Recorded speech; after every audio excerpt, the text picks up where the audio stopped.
Chapter 786. In the underground palace under the city Lord Manor's garden, Yu Qianqiu directly burrowed into the ground. After looking around, his eyes landed on the dirt ball on the table in the center. Every time Huang Tian left this place, he would gather a dirt ball here in case Yu Qianqiu came to find him. Yu Qianqiu walked straight to the table and broke the dirt ball. He sat on the chair and waited quietly.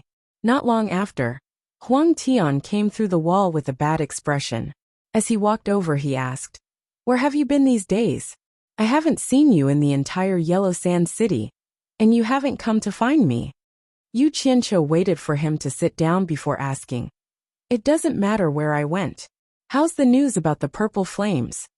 Huang Tian raised his hand and stopped him. He frowned and sighed. "Don't ask about the purple flames for now. The Immortal City is in a mess now. It's not good to ask about it. It's not too late to ask after things stabilize. Don't run around during this period in case something happens." Yu Qianqiu sized him up and asked curiously, "You don't look too good. Did something happen in the Immortal City?" Huang Tian sighed softly.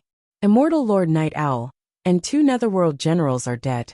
Immortal Lord Dancing Ji is also heavily injured.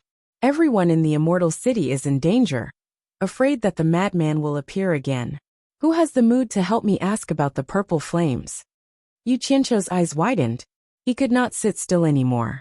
He stood up and asked in disbelief, "You mean the madman who challenged the Immortal Lord last time appeared again?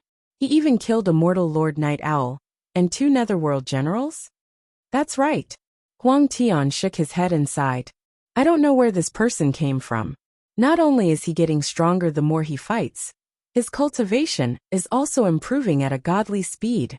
This time, the 2 Immortal Lords and the 2 Netherworld generals had joined forces to capture him and interrogate him about the way to enter and exit the Heaven and Earth Qingquan formation.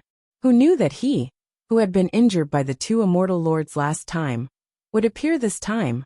With the exception of Immortal Lord Ji Wu, the other 3 were all dead. It's really hard to imagine what kind of cultivation method can increase one's cultivation so quickly in this world.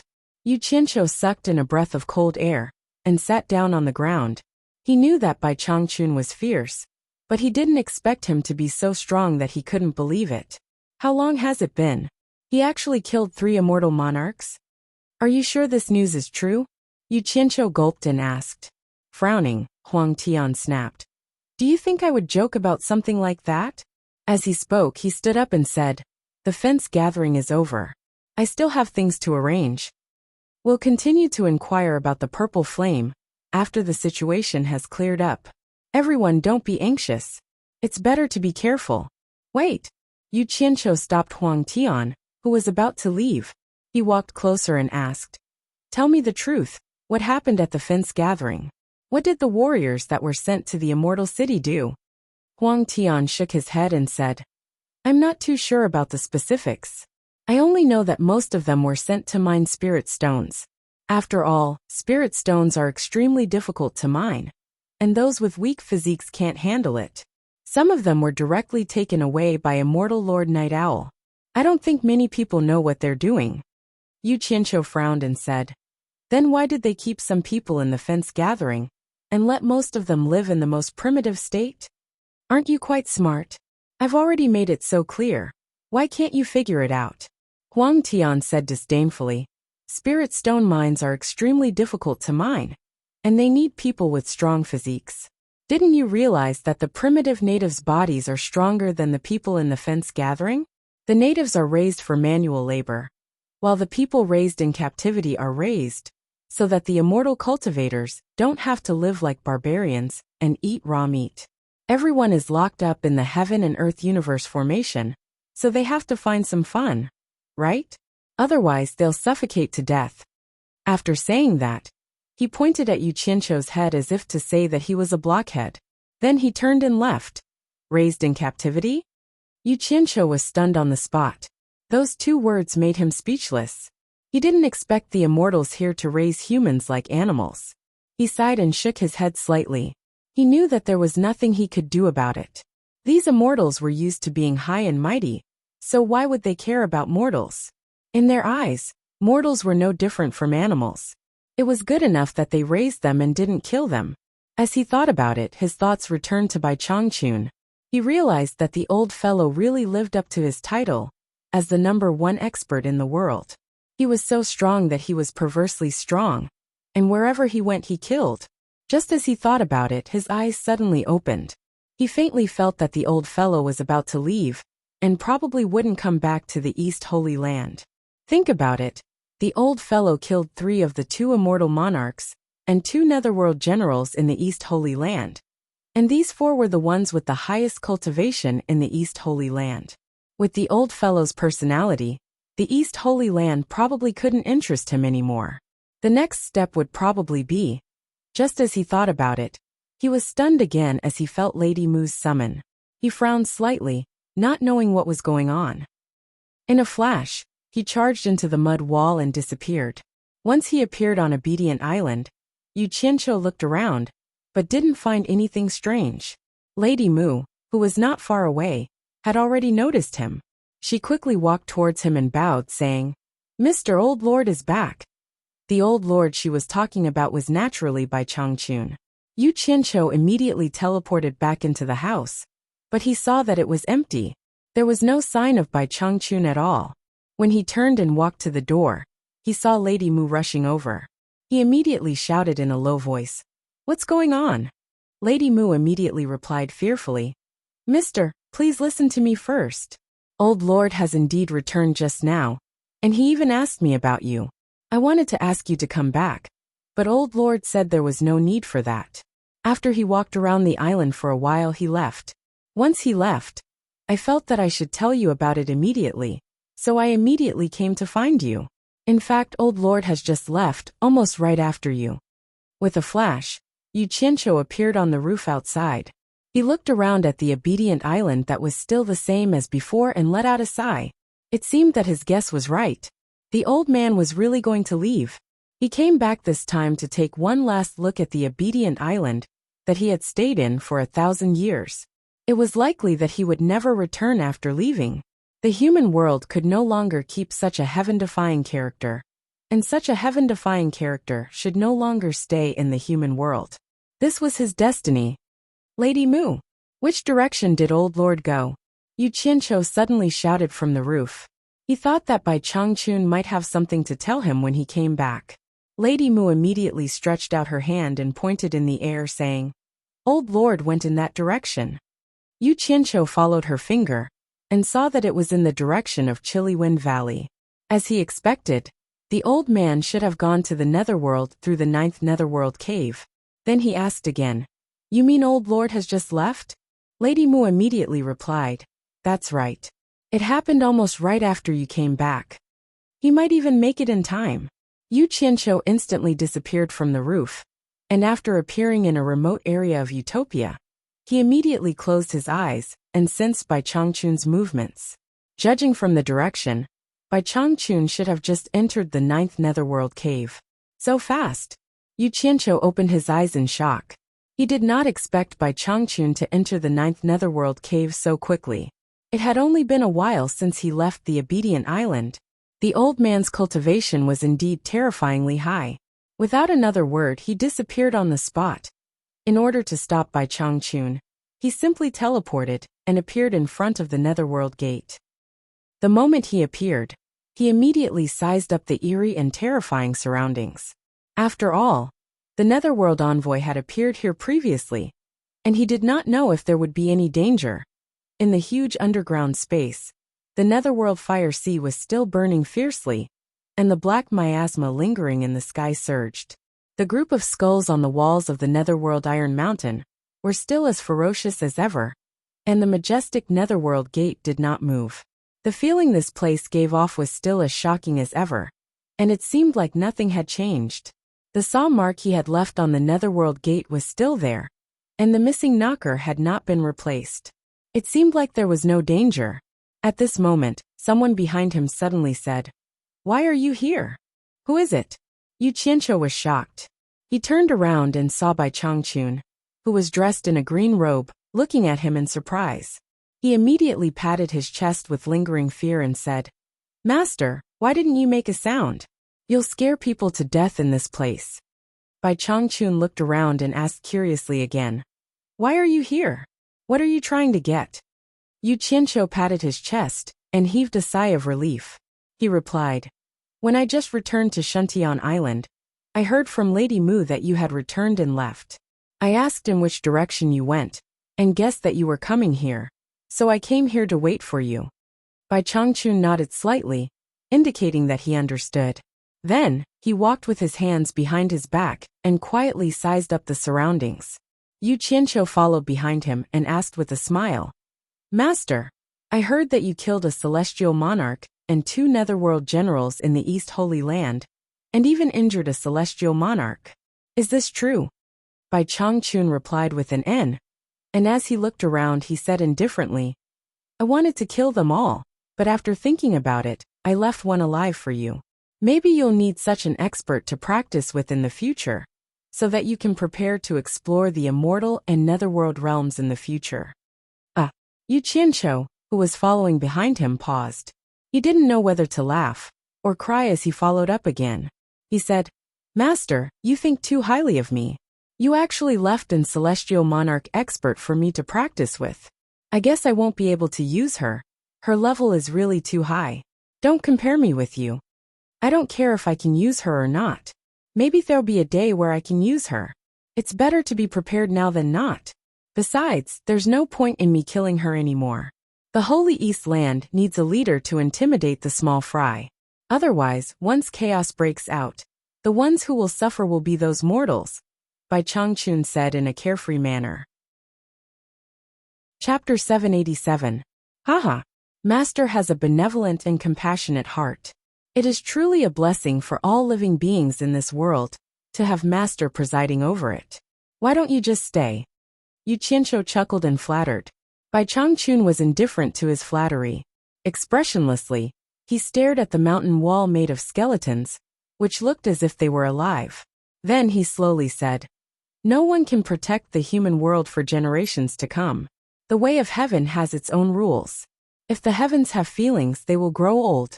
The right path of the human world is full of vicissitudes. The things that should be experienced can never be avoided. I should have left long ago. He tried to persuade him again, but to no avail. Yu Qianqiu simply shut up. He knew that since the old man had come to the underworld gate, there was no use in persuading him. He silently accompanied Bai Changchun, accompanying him to inspect the underground space that was different from the human world. In the huge space that flickered, the master and disciple slowly walked to the front of the majestic underworld gate. Even with Bai Changchun's high cultivation, standing in front of the gate gave people a feeling of insignificance. Separated by a gate, the difference between the human world and the netherworld made Bai Changchun, who had his hands behind his back, feel a little emotional. Bai Changchun stared at the portraits of men, women, old, and children painted on the door for a long time. He carefully observed them over and over again. His eyes flickered with uncertainty. In the end, he slowly closed his eyes and furrowed his brows, as if he was contemplating something. Yu Qianqiu was a little curious. He also looked at the carvings on the gate, but didn't see anything unusual. After a long time, Bai Changchun slowly opened his eyes and gazed at the gate again. He stared at the heaven-swallowing beast's head that was missing a knocker. Then, he looked back at Yu Qianqiu meaningfully and said, this gate contains the truth of the great Tao. It's extremely profound. I'm afraid it's not something that the Underworld Emperor or the Immortal Emperor could build. I don't know how long it's been guarding here. Since it was destroyed by your hands, I'm afraid you'll have to give it a perfect ending. These words were very mysterious. Yu Qianqiu was confused and scratched his head. Give it a perfect ending? Master, what do you mean? All things in the cycle of reincarnation have a beginning and an end. The end is the beginning, and the beginning is the end. This is called reincarnation and perfection. Bai Changchun explained. F***ck me. What the hell? Why was it even more mysterious than what he had said before? The corner of Yu Qianqiu's mouth twitched. He nodded with a silly smile. Actually, he didn't understand a single word. He was just pretending to understand. He didn't want to ask anymore. the answers he received were getting more and more mysterious. It was easy for the speaker, but it was hard for him to listen. However, not long after Bai Changchun said these words, the entire underground space immediately produced many chaotic echoes of different heights, but they were all repeating Bai Changchun's words. The portraits of men, women, old, and children on the underworld gate seemed to have come to life in an instant. They were reciting along with Bai Changchun, and their voices echoed in the huge underground space. The lifeless airflow in the underground space instantly became restless, whistling wildly. The flames in the netherworld flame sea suddenly rose and fiercely burned, seeming extremely mysterious and strange. Yu Qianqiu looked around dumbfoundedly. If these words didn't come from Bai Changchun's mouth, if Bai Changchun wasn't still by his side, if Bai Changchun's expression was still calm, he would have already teleported away. The netherworld flame sea that was burning fiercely gradually calmed down. When the strange scene in the underground space calmed down again, Yu Qianqiu finally let out a sigh of relief. He looked at Bai Changchun with eyes full of worship. This old fellow's cultivation was really high, so high that it was unfathomable. He even knows how to use spells to heighten the atmosphere. This is an expert. It's worth learning, it's worth learning. Suddenly his eyes popped out. His expression was like he had seen a ghost as he stared at the underworld gate. Originally, the portraits of men, women, old, and children on the gate had all kinds of strange expressions. Happiness, anger, sorrow, and happiness were all there, depicting all kinds of life. However, at this moment, the expressions of the portraits of men, women, old, and children on the gate had all turned into smiles. Each and every one of them revealed a satisfied smile, as if they had been enlightened by Buddha and had already escaped from the sea of bitterness. This. Yu Qianqiu's mouth opened so wide that his fists could be stuffed inside. He pointed at the underworld gate, bewildered, and pointed again and again, asking Bai Changchun to quickly look. However, Bai Changchun's expression was indifferent, as if he didn't care at all. Yu Qianqiu closed his mouth and quickly rubbed his eyes. He thought that he was hallucinating, but in the end, the smiling faces on the underworld gate were still there. He swallowed his saliva and ran to the front of the gate to touch it. It seemed like it was real, and not an illusion. Oh my God! Yu Qianqiu stumbled back a few steps in succession. Turning his head back to look at Bai Changchun, he pointed at the netherworld gate with a backhand and said with a sheepish smile, Master, why your cultivation is really high, too high. He simply couldn't believe it. Just a few words could change the expressions of the people on the underworld gate. Moreover, it was so lifelike without a trace. This cultivation was just too terrifying. Was he still human? He was simply a god. Move aside, Bai Changchun said lightly. Yu Qianqiu gave an "oh" sound and quickly moved to the side. Bai Changchun stretched out his hand that was behind his back and pushed the underworld gate in front of him. Yu Qianqiu immediately felt a majestic aura rush out, gently but powerfully pushing the underworld gate. With a rumbling sound, a crack appeared on the majestic underworld gate, and an eerie aura immediately blew out from the crack. The airflow in the underground space instantly became incomparably chaotic, and the netherworld flame crazily danced. As the crack on the gate became wider and wider, a dense cold wind blew out from inside and swept through the underground space. The light flickered rapidly. Even with Yu Qianqiu's current cultivation, it was a little hard for him to stay where he was. He quickly held the underworld tablet next to the underworld gate. After the gate was opened to about a meter wide, Bai Changchun faced the strong wind and slowly walked out, as if he was taking a leisurely stroll. Yu Qianqiu knew that Bai Changchun was about to leave the human world and head to the underworld. After a series of complicated expressions, he suddenly shouted, Master, do you have anything else to say to this disciple? As the strong wind blew, Bai Changchun turned around and stared at him with bright eyes. He indifferently smiled and said, Walk your own path. Don't let me down. A short sentence couldn't be considered an explanation. After he finished speaking, he resolutely turned around and didn't stop at all. His body turned into a ray of green light and disappeared into the black whirlpool behind the underworld gate.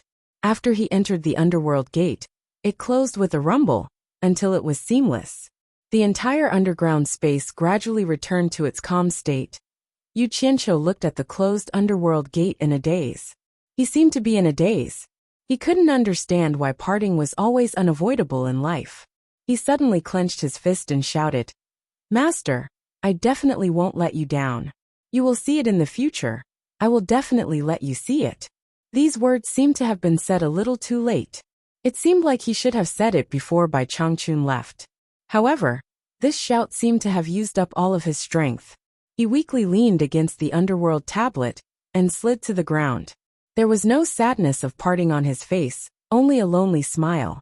He sat there alone and shook his head with a faint smile as he recalled the past between the master and disciple.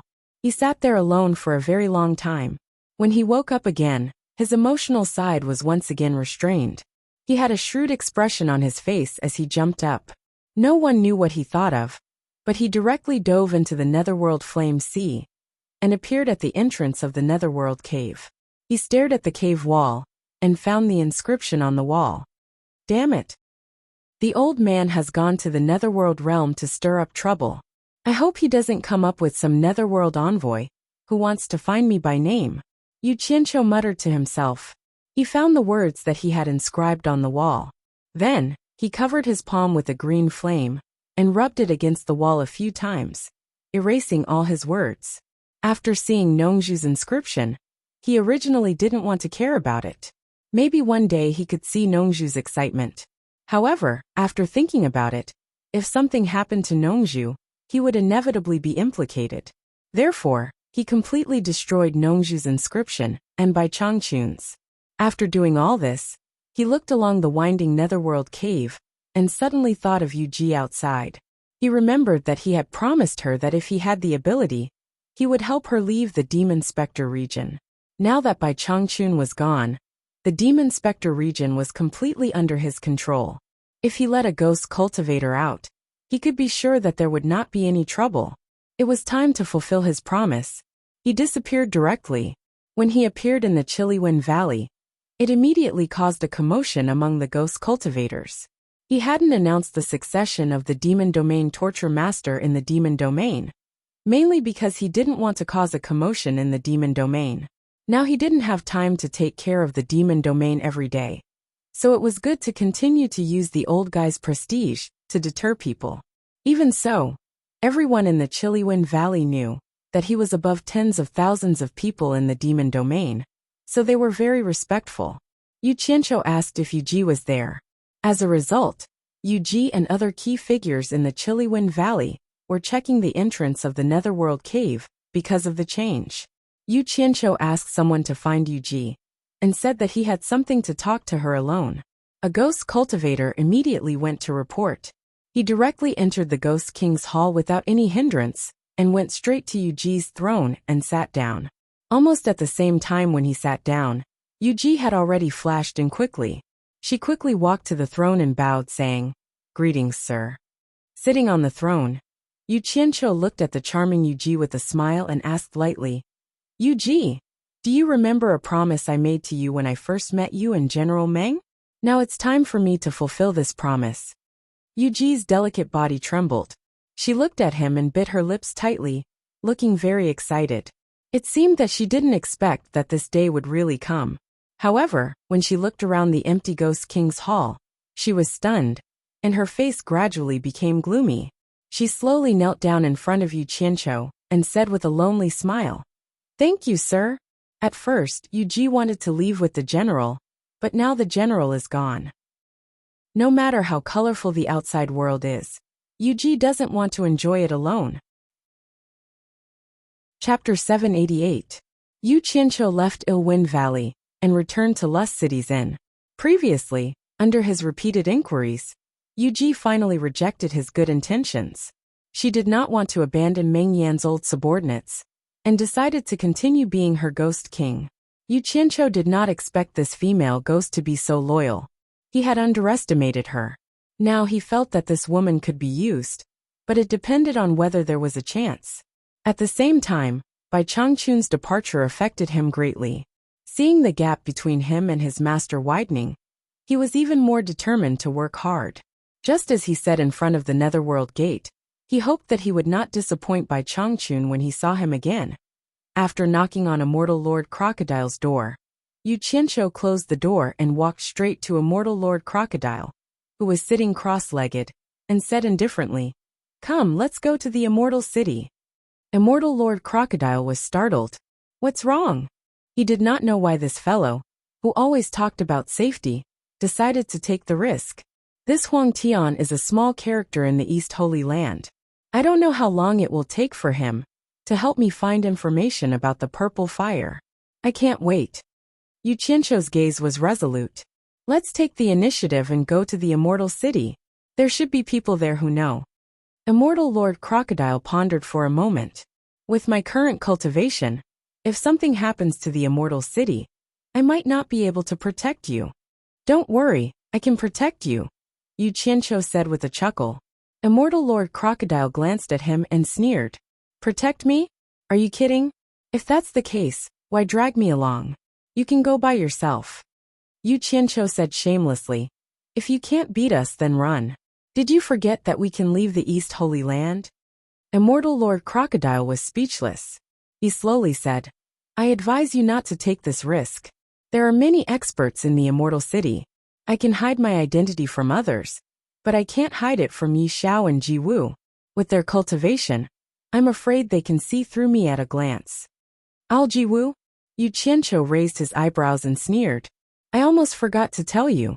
Yi Xiao and the two Netherworld generals hiding underground have already been killed by my master. That Ji Wu was also severely injured by my master. She was lucky to survive. How would she have the time to visit you? What? Immortal Crocodile stood up abruptly and exclaimed. Are you telling the truth? Cut the crap. Let's talk on the way. Yu Qianqiu threw out a few silver balls and glanced at him. Immortal Lord Crocodile closed his eyes out of habit. When the two of them reappeared, they were already on a yellow plain outside the city. This was the place where Yu Qianqiu had been cultivating his earth formula. The two of them didn't know where the Immortal City was. Back then, Immortal Lord Crocodile didn't have a so-called Immortal City in the Holy East Lands. Fortunately, when Yu Qianqiu was chatting with Huang Tian, he had kept an eye out and figured out where the Immortal City was. It should be in the center of the Holy East Lands. After the two of them determined their direction, they quickly flew toward the center of the Holy East Lands. Along the way, under Immortal Lord Crocodile's strong request, Yu Qianqiu roughly told him about Bai Changchun's glorious feat of killing Al Ji, shocking Immortal Lord Crocodile. When Yu Qianqiu casually mentioned that Bai Changchun had already gone to the Netherworld realm, Immortal Lord Crocodile sighed. There was a hint of admiration in his solemn expression. He didn't think that he had underestimated Bai Changchun's strength. Based on Bai Changchun's ability to defeat two Immortal Lords and two Netherworld generals, it was obvious that even if his cultivation was at its peak, he wouldn't be Bai Changchun's match. As they flew, Immortal Lord Crocodile also confirmed his guess. Yu Qianqiu's cultivation had indeed reached the soul formation stage. This left Immortal Lord Crocodile speechless. The master and disciple's cultivation speed was too abnormal. After flying out of the vast yellow plains, they immediately entered a primeval forest that stretched as far as the eye could see. The two of them didn't dare to be ostentatious, afraid that they would be discovered. Thus, they tried to fly close to the treetops in the valleys of the mountains. If anything happened, it would be convenient for them to hide. The mountains rose and fell. The green forest was like a wash, and the landscape was like a painting. Along the way, Immortal Lord Crocodile remained vigilant, and Yu Qianqiu also became more interested in enjoying the scenery of the forest. However, just as he was enjoying the view, Immortal Lord Crocodile suddenly pulled him into the dense forest below. As soon as they landed, Yu Qianqiu immediately held his breath and focused. He knew that Immortal Lord Crocodile wouldn't do this for no reason. He must have discovered something. Without another word, he pointed his finger and immediately burrowed into the ground with Immortal Lord Crocodile.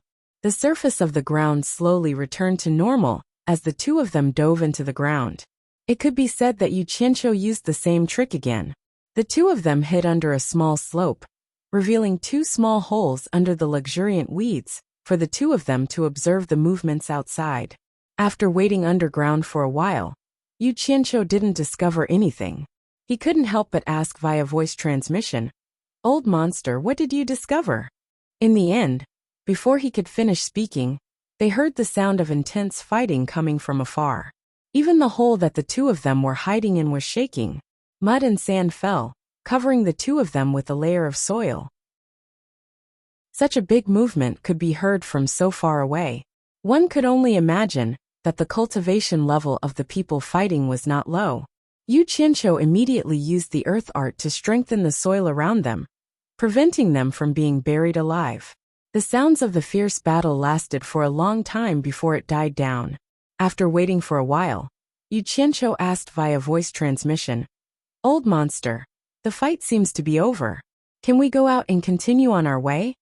Immortal Lord Crocodile suddenly frowned and stretched out his index finger to make a silent gesture. He closed his eyes and listened. Without hesitation, Yu Qianqiu immediately stuck his head against the mud wall, narrowed one eye, and blindly looked out of the hole. He saw the branches and leaves of a few trees in front of him rustling, and a beautiful figure came out and landed directly on the ground. After stumbling and holding onto the tree trunk, she quickly looked around vigilantly. Yu Qianqiu's narrowed eyes instantly lit up. This was a graceful woman dressed in a white palace robe. Her arms were covered by long flowing cloud sleeves, and her hair was a little fluffy. There was a bright red bloodstain on her snow-white chin. Her beautiful appearance was not the slightest bit inferior to Lu Yanqing. Whether it was in terms of temperament or aura, she was even better. She seemed incomparably elegant and noble. She pushed the tree trunk away and staggered a few steps. Suddenly, her eyebrows furrowed slightly, and she looked like she was in pain. Her chest heaved up and down, and she spat out a mouthful of blood. In the blink of an eye, her eyes closed slightly, and she fell to the ground motionless. It was obvious that she had suffered serious injuries. Yu Qianqiu looked around again. When he looked back, he saw that Immortal Lord Crocodile was also staring outside with a serious expression. He immediately felt happy. He thought to himself, "Old thing, why are you pretending to be so serious? I have seen you in the cannibal tribe. You are called a man on the outside." He immediately sent a voice transmission and chuckled. "Old monster, that woman outside is beautiful, right? Are you tempted? Do you want to take the opportunity, while she's unconscious, to bring her in to take a look at her?" Immortal Lord Crocodile suddenly turned around and stared at him. Just as a cold smile appeared on his face, he suddenly froze and frowned. He hurriedly sent a voice transmission. "Quick, quick, bring her in." Yu Qianqiu winked and smiled. He looked outside and used the earth spell. The woman was instantly swallowed by the wave of earth and sank into the ground.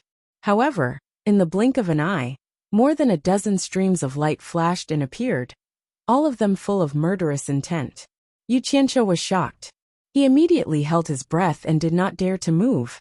The leader was a burly bald man in black with a fierce look on his face. His bald head was shiny, and he had big eyes without eyebrows. He was looking around with a fierce look in his eyes. After glancing at the blood on the ground, he hooked his index finger, and a bloody leaf fell into his hand. He gently crushed it with his fingers and snorted coldly. He opened his mouth and spoke in an unusually hoarse voice. He waved his hand and said, "That B*TCH is seriously injured. She can't run far." Everyone spread out in search. Immortal Lord Crocodile immediately sent a voice transmission to Yu Qianqiu. "Quickly dive down and hide, or we won't be able to hide from them."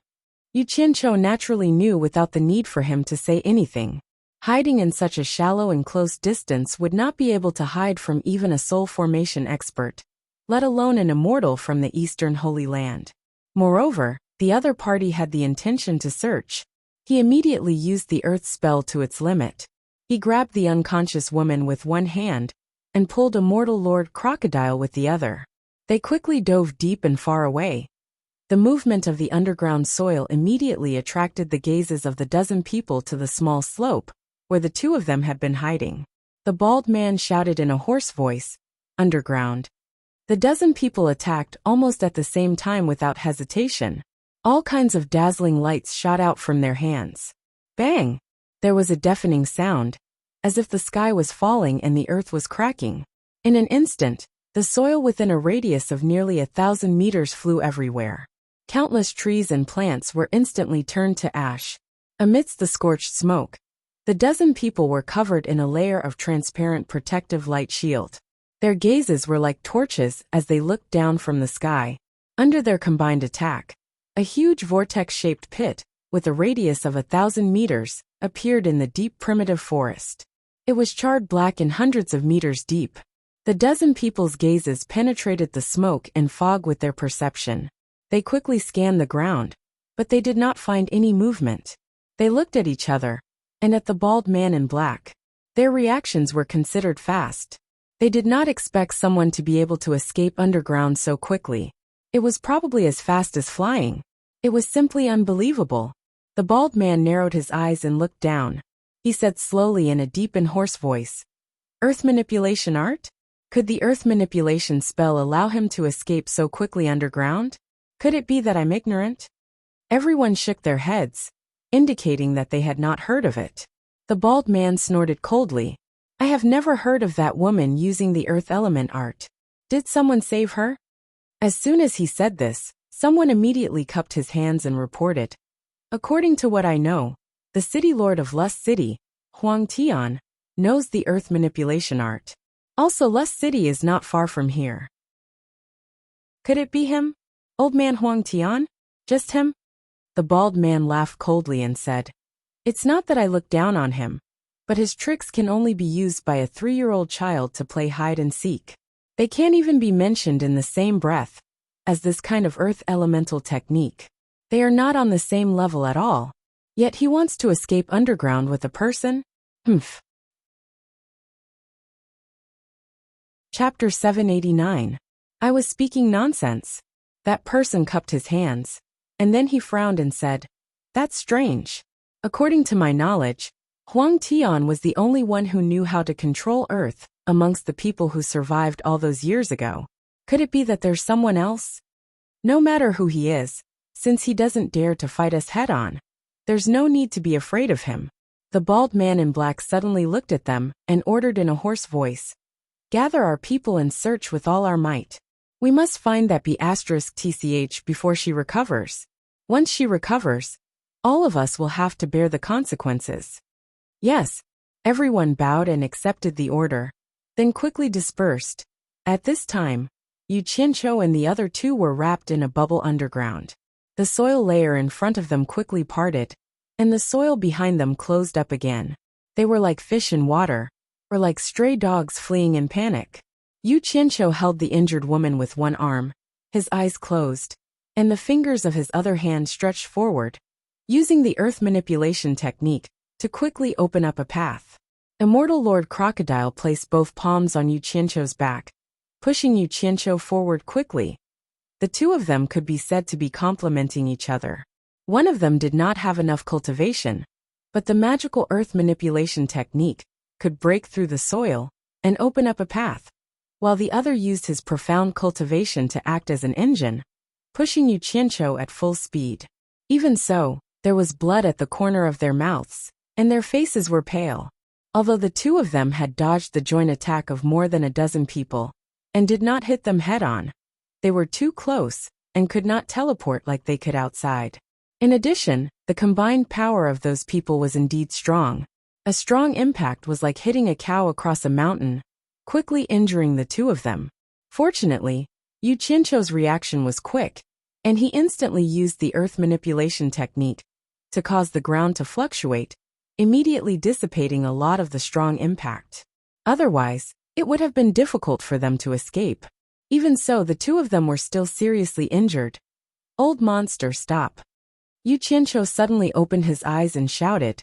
Immortal Lord Crocodile quickly stopped.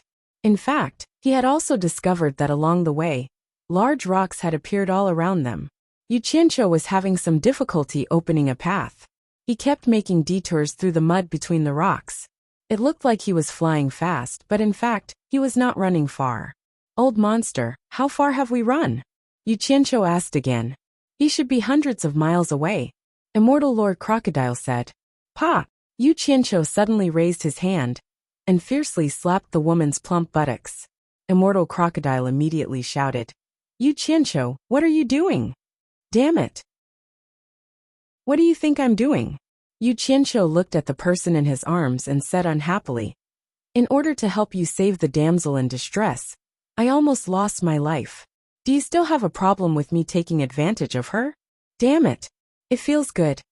As he spoke, he did not hesitate to pinch her. Immortal Lord Crocodile stared at his actions in shock, then looked at the woman in his arms. The corners of his mouth could not help but twitch. While he was in a daze, Yu Qianqiu had already thrown the woman onto the ground without any mercy. He slowly walked forward with his palm outstretched. The soil parted, and before long, a huge grayish-white stone appeared from the soil. He pressed his palm on the stone, slightly tilted his head, and closed his eyes silently. Immortal Lord Crocodile looked at his strange actions, and did not know what he was up to. Suddenly, he saw a faint smile appear on Yu Qianqiu's face. The huge rock that he was pressing on suddenly melted like snow, and a 2-meter-wide stone appeared in front of him, continuously extending inside. Yu Qianqiu put his palm out and closed his eyes as he walked inside. The smile on his face became wider and wider, as if he had discovered something. Immortal Lord Crocodile saw that he could control rocks as easily as he controlled the earth, and was immediately surprised. Without a doubt, this kid must have just comprehended it. Previously, when he encountered rocks, he had to go around in circles. Seeing that he was getting further and further away, Immortal Lord Crocodile suddenly looked around. He did not know how deep underground they were, and he could not lose him, or it would be troublesome to get out. So he hurriedly picked up the woman that Yu Qianqiu had casually thrown to the ground, and quickly followed. After following behind Yu Qianqiu for a few hundred meters, he could not help but ask, "How did you do it?" Hearing this, Yu Qianqiu stopped, opened his eyes and looked around. He smiled faintly and said, "So it works like this. I'm really a genius." His face was full of pride.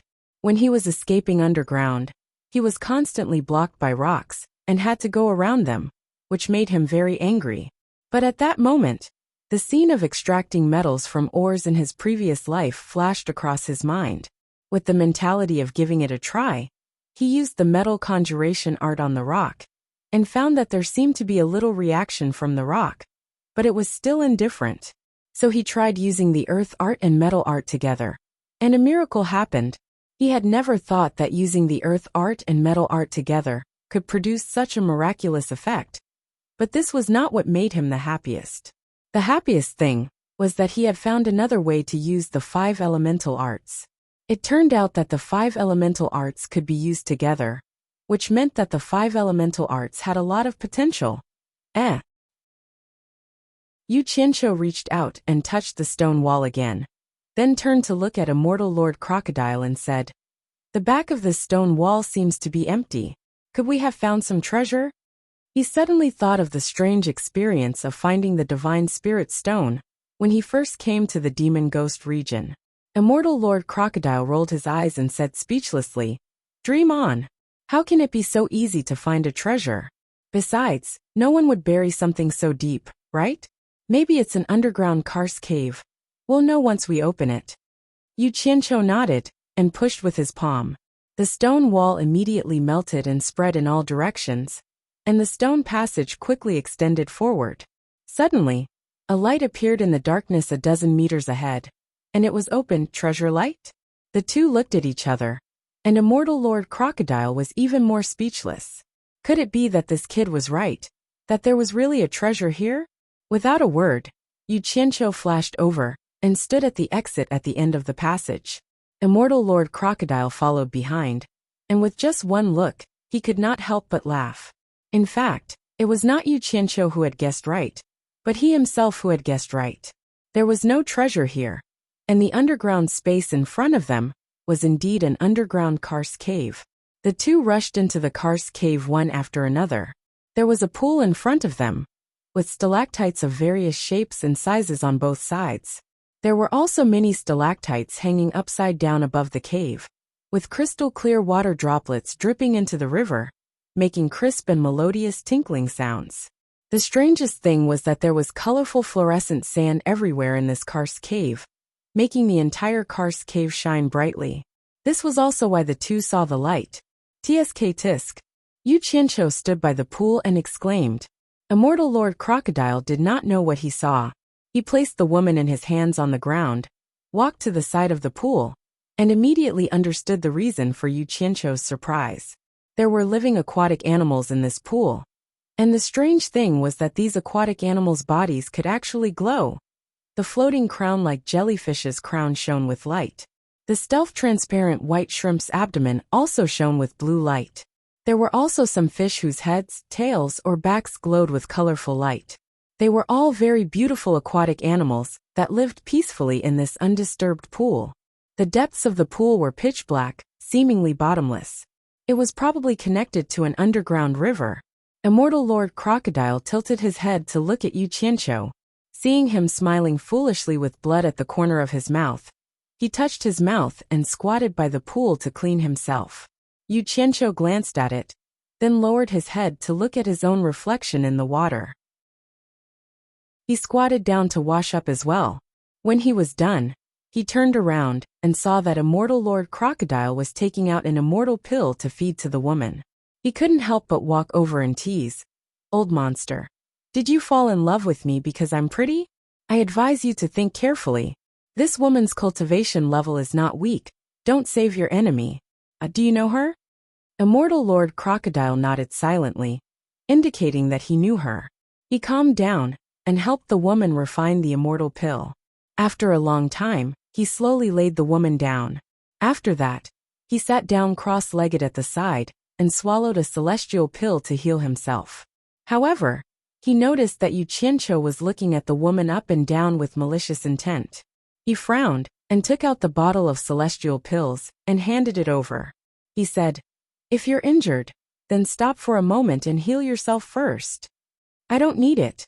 Yu Qianqiu subconsciously waved his hand. He stared at the woman lying on the ground and clicked his tongue. This woman is really beautiful. She's stunning. Immortal Lord Crocodile paused and asked in surprise, You don't need to heal yourself? Yu Qianqiu was taken aback. Then he laughed and said, Medicine is 30% poisonous. I usually resist as much as I can and try not to take medicine. Although he said that, in fact, there was another hidden reason. The Jindan in his body was very magical. Every time he was injured, it would immediately play a miraculous effect to help him recover. It was faster than taking any panacea. At this time, it seemed that he had almost recovered. Hearing this, Immortal Lord Crocodile put away the bottle in his hand and closed his eyes to heal himself. Take your time to heal yourself. I'll go out and see what's going on outside. Yu Qianqiu threw down these words, and in a flash, he rushed out of the hole he came from and quickly rose to the surface. When he sensed the surface, he could not help but click his tongue. It turned out that they had already run thousands of meters underground. Like Du Xingxuan, he quietly poked his head out of the ground and looked around. When he realized that he was still in the forest, he quickly got out of the ground and flashed to a tree. He hid in the dense foliage and looked around. In the end, he was secretly shocked to find that there were people flying quickly in the air around him, as if searching for something. He shrunk his head back and immediately dove headfirst into the ground, disappearing without a trace. When he returned to the underground cave, Immortal Lord Crocodile opened his eyes and looked at him. What's the situation outside? Yu Qianqiu shook his head and stared at the woman on the ground, who was still unconscious. There are people searching everywhere. We can't go out for now. Who is this woman? Why are they mobilizing so many people? It seems like they won't stop until they find her. Great. I'm afraid we'll have to stay here for a while. Chapter 790. Immortal Lord Crocodile looked at the unconscious woman with a serious expression and said in a low voice, She's badly injured. You don't have to tell me that, I can tell. Yu Qianqiu squatted down next to him and winked at him. Old monster, tell me, who is she? Was she an old flame of yours? Immortal Lord Crocodile looked over and stared at him, who was smiling mischievously. He sneered. Who is she? Haven't you guessed it yet? She was once one of the 12 great immortal lords in the celestial world. Yu Qianqiu's eyes were slightly confused, and then his smile froze. He seemed to have thought of something, and his mouth twitched. He pointed at the unconscious woman and asked weakly, You mean she's Ji-woo? Immortal Lord Crocodile sat there motionlessly and sneered. If she's not her, then who do you think she is? Yu Qianqiu's outstretched hand jerked back, as if he had been electrocuted. He said with a stiff expression, Old monster, don't joke with me. How could she be Ji-woo? With Immortal Lord Ji-woo's strength, who in the East Holy Land would dare to touch her? He felt a chill down his spine when he thought of how he had just pinched and slapped this woman's butt. If I'm not wrong. Immortal Lord Crocodile looked back at the woman on the ground and sighed. This might have happened because of your master. She was probably severely injured by your master first, and then she fell into their trap. Otherwise, they wouldn't have dared to touch her so easily. She's really Ji-woo. Yu Qianqiu was stunned. His gaze lingered on the unconscious woman's pretty face. Even though there were bloodstains on her face, and she looked haggard, it couldn't hide her cold and aloof temperament. She was clearly someone who had been above others for a long time. Her messy hair was resting on the ground, and her eyebrows were tightly knitted together. There was a hint of anger between her smooth, white brows. Damn it. This woman was clearly not someone to be trifled with. She was still holding a grudge even when she was unconscious. A ruthless expression gradually appeared on Yu Qianqiu's face. His eyes flickered as he stood up and slowly walked towards the unconscious Ji-woo. His every move fell into Immortal Lord Crocodile's eyes. Immortal Lord Crocodile immediately shouted, Yu Qianqiu, what are you trying to do? Nothing. Yu Qianqiu's gaze was deep and indifferent as he said, While she's down, I'll take her life. Stop. Lord Crocodile leaped to his feet and stood between the two of them. Yu Qianqiu, she has no grudge against you. Why did you kill her? It's better to nip some things in the bud. Yu Qianqiu narrowed his eyes and said, If she wakes up and finds out that it was my master who injured her, and what I did just now, based on her abilities, if she goes berserk, I won't be able to handle it. Rather than making such a strong enemy, it's better to kill him first and get rid of future troubles. Are you crazy? Immortal Lord Crocodile shouted. If you don't say, and I don't say, who will know that it was your master who injured her? Who will know what you did to her just now? Yu Qianqiu raised his eyebrows and asked suspiciously, You really won't say? Don't worry. I know what I can say and what I can't. Immortal Lord Crocodile said impatiently. Then forget it. Pretend I didn't say anything. Yu Qianqiu flung his sleeves and acted as if nothing had happened. He turned around and found a place to sit down. Before Immortal Lord Crocodile could say anything, Yu Qianqiu interrupted. Old monster, who are those people chasing after Ji-woo? The anger on Immortal Lord Crocodile's face disappeared. He frowned and snorted. They should be Yi Zhao's men. That bald man in black is called Rakshasa, and he is an early-stage immortal emperor. He is Yi Zhao's disciple. Rakshasa probably wants to seize power, while Ji-woo is injured after Yi Zhao is dead. Yes, from what you said, I think it's possible. If Ji-woo is dead, that bald man might become the boss of the East Holy Land. Yu Qianqiu nodded slowly. As he was thinking about this, he suddenly realized that Immortal Lord Crocodile was taking off his clothes. In the blink of an eye, he was only left with his underwear. Yu Qianqiu's mouth opened wide. He looked at the unconscious Ji-woo, then at the almost naked and muscular Immortal Lord Crocodile. He said in surprise, Old monster, you don't have to be so anxious when you see your lover. As he said that, he quickly got up and waved his hand. I don't like to watch live performances. I'll go back in 4 hours. Is that enough? Immortal Lord Crocodile snorted and could not be bothered with him. He knew that whenever this kid was free, the more he bothered with him, the more trouble he would cause. He flung his long hair, and his braids were instantly untied. He took out a yellow pill and walked to the side of the pool. He crushed the yellow pill into powder with his palms and mixed it with the pool water. He began to rub it on his hair and face, and bit by bit his whole body. Soon, his whole body looked like it was covered in black paste. Immortal Lord Crocodile dived into the pool, and the clear pool water instantly turned murky. When he walked out of the pool again, his body had recovered to its original fair complexion. He turned around and water splashed everywhere. Suddenly, his body was wrapped in a layer of white light. When the white light disappeared, he was already dressed in a silver robe. With his long silver hair draped over his shoulders, the dignified immortal Lord Crocodile appeared again. Yu Qianqiu looked at him with a disgusted expression, a naughty smile on his face. Immortal Lord Crocodile's hair stood on end. He took out another yellow pill from his storage bracelet and threw it to him. You should recover too. Yu Qianqiu caught the yellow pill and looked at it. He put it away and said, I'll stay like this for now. It's more convenient when I'm in the Holy East lands. Immortal Lord Crocodile was stunned. He looked at himself and did not say anything. He walked to the side and sat on the ground. Yu Qianqiu looked at him, then at the unconscious Ji Wu on the ground. He finally could not help but snicker. Old monster, I really couldn't tell. You're quite mindful of your image in front of a beautiful woman. Immortal Lord Crocodile was not afraid of his mockery. He said calmly, of course. Although my cultivation is not as good as before, I was one of the 12 great immortal lords with her. There's no reason for her to look down on me. There are always setbacks in life. When one is down and out, one does not catch the eye of one's acquaintances. He will rise again in the future. It's human nature. I understand. Yu Qianqiu did not continue to provoke him. He tilted his head to look at the unconscious Ji Wu. When will she wake up? It should be about time. Immortal Lord Crocodile shook his head slightly. When she wakes up, she will be able to take care of herself.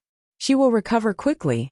As he spoke, he suddenly frowned and flashed to Ji Wu's side. Yu Qianqiu looked over. Ji Wu's eyebrows moved slightly, and her eyes slowly opened. Perhaps because she suddenly realized that there were people beside her, and her subconscious was still in the pursuit. She was on high alert. She disappeared on the spot and flashed into the air. Her long cloud sleeves fluttered, and her white clothes fluttered. She looked like a fairy descending. Her bright eyes flashed, and she said sternly, Who are you? As soon as she said that, she frowned and covered her abdomen with one hand. A trace of blood seeped from the corner of her mouth. Her expression was one of pain. She was obviously seriously injured. Immortal Lord Crocodile immediately raised his hand and shouted, Sister Ji Wu, you have not recovered from your injuries. Don't be rash. Look carefully. Don't you recognize me? Ji Wu's body trembled, and she slowly raised her head. Her bright eyes fell on Immortal Lord Crocodile, revealing an expression of disbelief. After looking at him repeatedly, she confirmed that it was true. She immediately floated to Immortal Lord Crocodile's side like a fairy. She said hoarsely, Brother Crocodile, you are still alive? But your cultivation, how? How weren't you killed by the Thousand Swords Demon Lord? Immortal Lord Crocodile suddenly raised his head and laughed loudly, causing the cave to tremble. His laughter was full of sorrow. After a long time, he replied firmly, I was killed by the Thousand Swords Demon Lord. Unfortunately, I was lucky, and I was not killed. I was suppressed for more than 100,000 years. As he spoke, he waved his hand and patted Yu Qianqiu's shoulder. Yu Qianqiu's body tilted, and his eyes rolled back. He sighed and said, Thanks to this little brother, I was able to escape and see the light of day again. Yu Qianqiu pushed Immortal Lord Crocodile's hand away, and tried to stand up straight. He smiled at Ji Wu and nodded kindly. Then, he said to Immortal Lord Crocodile in a graceful manner, It's not worth mentioning. Not worth mentioning. It's my duty, my duty. I am a person who loves to help others. Ji Wu glanced at him, and ignored him. Then, she looked at herself and said happily, Could it be that Brother Crocodile saved me at the critical moment? Yu Qianqiu still maintained a smile on his face, but in his heart, he regretted not slapping her a few more times. Immortal Lord Crocodile shook his head, and patted Yu Qianqiu's shoulder again. He said, What a coincidence. You and I were both saved by him. Don't you think this is God's will? He was the one who saved me. Ji Wu was startled. Only then did she re-examine Yu Qianqiu. She immediately discovered that she couldn't see through his cultivation. Immediately she was shocked. She shook her sleeves, and wrapped them around her arms. She bowed slightly and said, Ji Wu thanks you for saving my life. May I know who you are? You flatter me, you flatter me.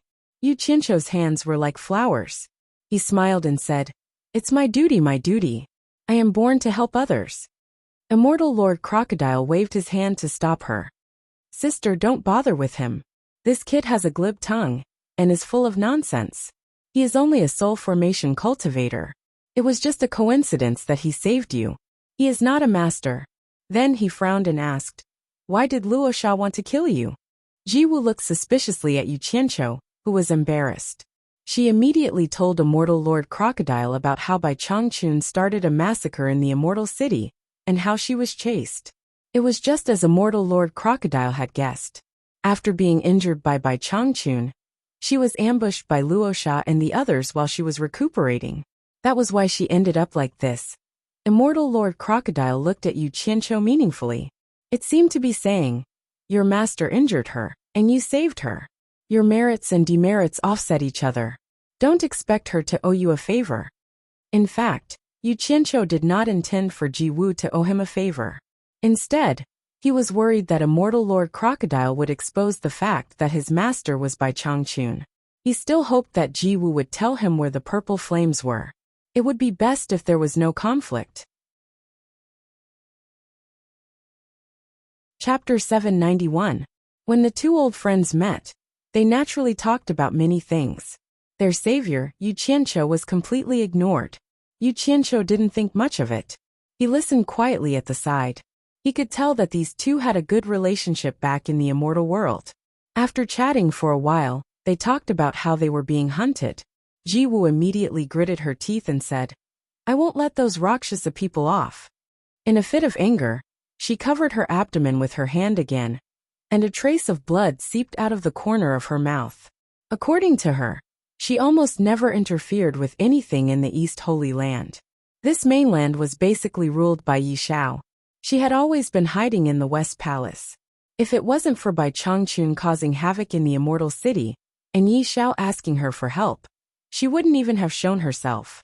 However, she had never imagined that she, who had always stood aloof from worldly affairs, would be regarded as a stumbling block by the disciples of the Night Owl sect after she was injured, and they would launch a sneak attack on her. This was also the reason why she was so angry. Immortal Crocodile immediately raised his hand to comfort her. Sister, don't worry. It won't be too late to take revenge after you recover. They won't be able to escape from the Heaven and Earth Universe Array. As he spoke, he took out a bottle of pills and handed it over. I was overjoyed to see Sister. I spoke too much and almost delayed Sister's recovery. If there's anything, it won't be too late to talk about it after you've recovered. Jiwoo took over the bottle and poured out an immortal pill that was shrouded in a purple mist. For a moment, the entire karst cave was filled with a strange aroma that could refresh one's mind. Jiwoo looked at the elixir in her palm and smiled bitterly.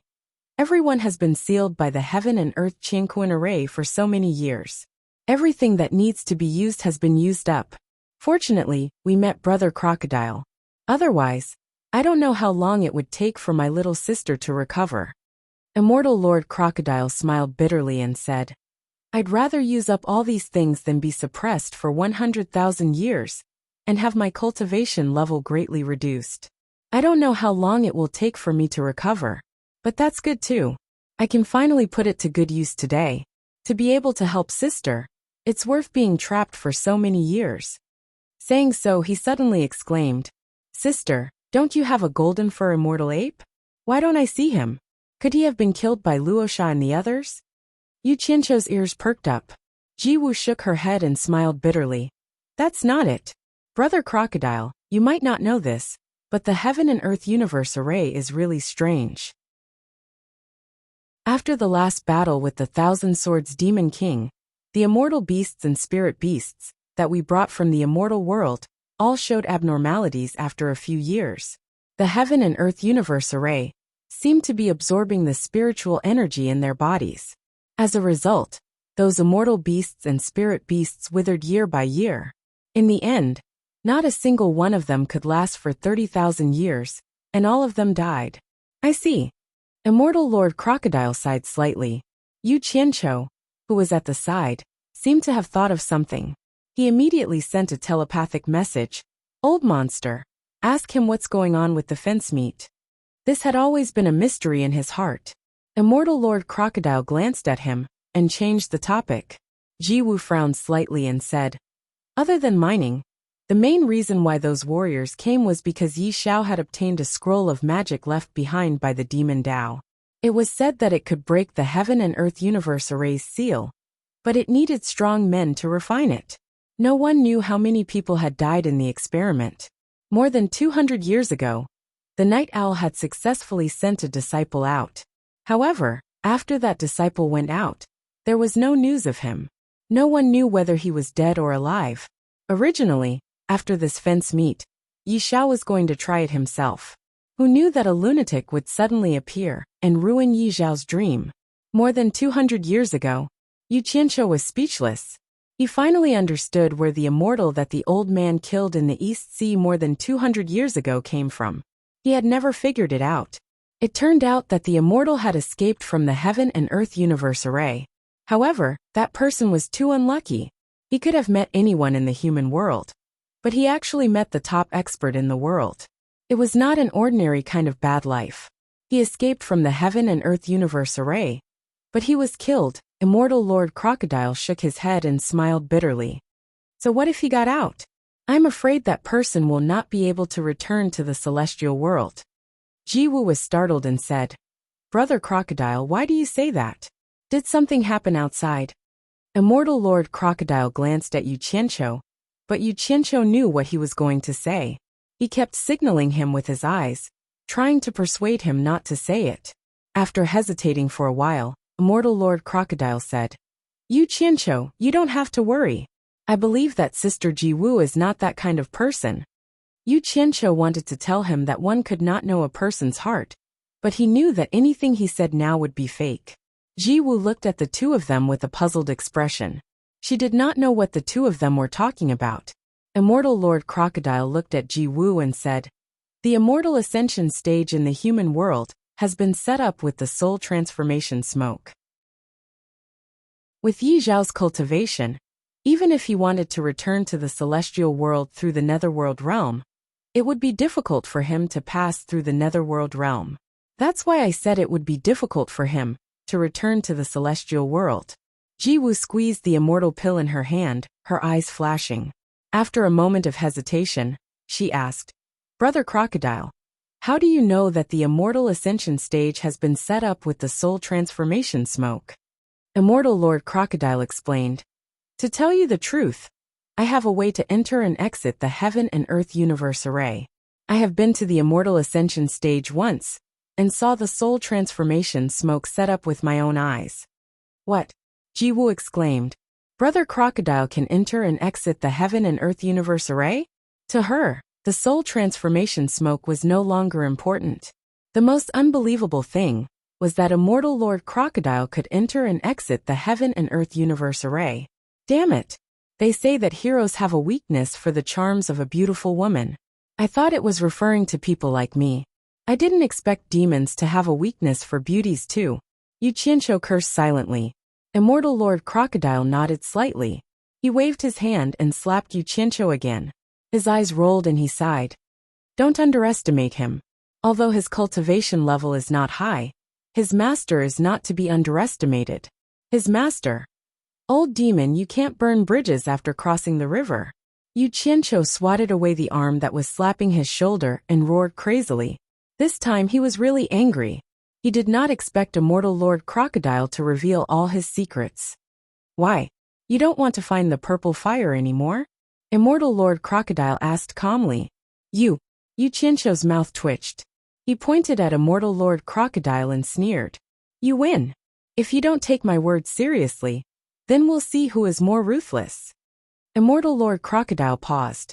He remembered that he did promise not to say anything.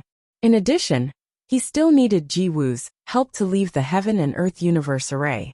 He immediately turned and said, Sister Jiwoo, let me ask you something. You have been here for many years. Do you know where the purple fire that supports the Heaven and Earth Universe Array is hidden? Purple fire?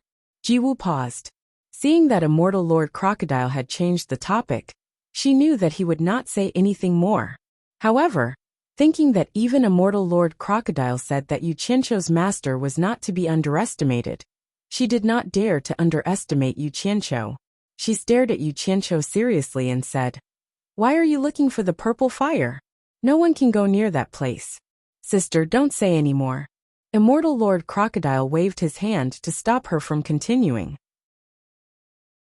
He asked, "When we first fought the Myriad Swords Demon Lord, I remember that you saved Silver Armor Soldier's life. Silver Armor Soldier gave you a token, saying that if you encountered any trouble in the Netherworld, you could ask him for help. If the two of us break into the Netherworld, are you confident that you can get the Silver Armored Army to escort us back to the immortal world?" Ji Wu's bright eyes immediately flashed with extraordinary splendor. She seemed very excited. She never dreamed that there would be a day when she could escape the cage of the heaven and earth formation. After he calmed down a little, he seemed a little hesitant and said, "There is such a thing. But the Emperor of the Underworld has never been too fond of the people of the immortal world. I'm afraid that even the Silver Armor Army may not be able to make this decision." Immortal Lord Crocodile nodded with approval. If Ji Wu had agreed immediately, he might have been skeptical about what would happen next. But now, it seemed that Ji Wu was still the same Ji Wu from back then. He immediately laughed and said, "You don't have to worry about this. I have dealt with the Silver Armored Army a few times. He is a man who values friendship, and is also the commander of the Emperor of the Underworld's guards. He is highly regarded by the Emperor of the Underworld. As long as he is willing to help, the chances of the Emperor of the Underworld not giving him face are very small. He will definitely help him return this favor." He turned to look at Yu Qianqiu and said, "Yu Qianqiu, I believed you at first when you said that you could help me recover my cultivation. But after thinking about it, I really felt that it was a little unreliable. Let's not talk about the past. Now that I have met Sister Ji Wu, I have hope of returning to the immortal world. Please help me. As long as you send us out of the heaven and earth formation, I will ask Sister Ji Wu to tell you where the purple flames are. It is much better than asking around blindly and taking great risks." Then he secretly transmitted his voice. "Don't worry. I won't tell anyone the secret of you collecting the purple flames to cultivate the Samadhi true fire. This is mainly because of your master, who is worthy of my respect. Besides, I might as well warn you in advance that you may be able to collect the purple flames. But if you want to fuse them into the Samadhi true fire, I'm afraid your current cultivation is far from enough. You'd better take care of yourself." Damn it! He was indeed a shrewd old man. He had been deceived by his silly appearance. At the crucial moment, he was playing tricks on him. Yu Qianqiu was speechless. He should have thought of this earlier. How could a person ranked among the 12 great immortal monarchs of the immortal world be simple? He was just pretending to be ignorant. "Tell me, where is the purple flames?" Yu Qianqiu gritted his teeth and said. Ji Wu could obviously see that there seemed to be a story between the two.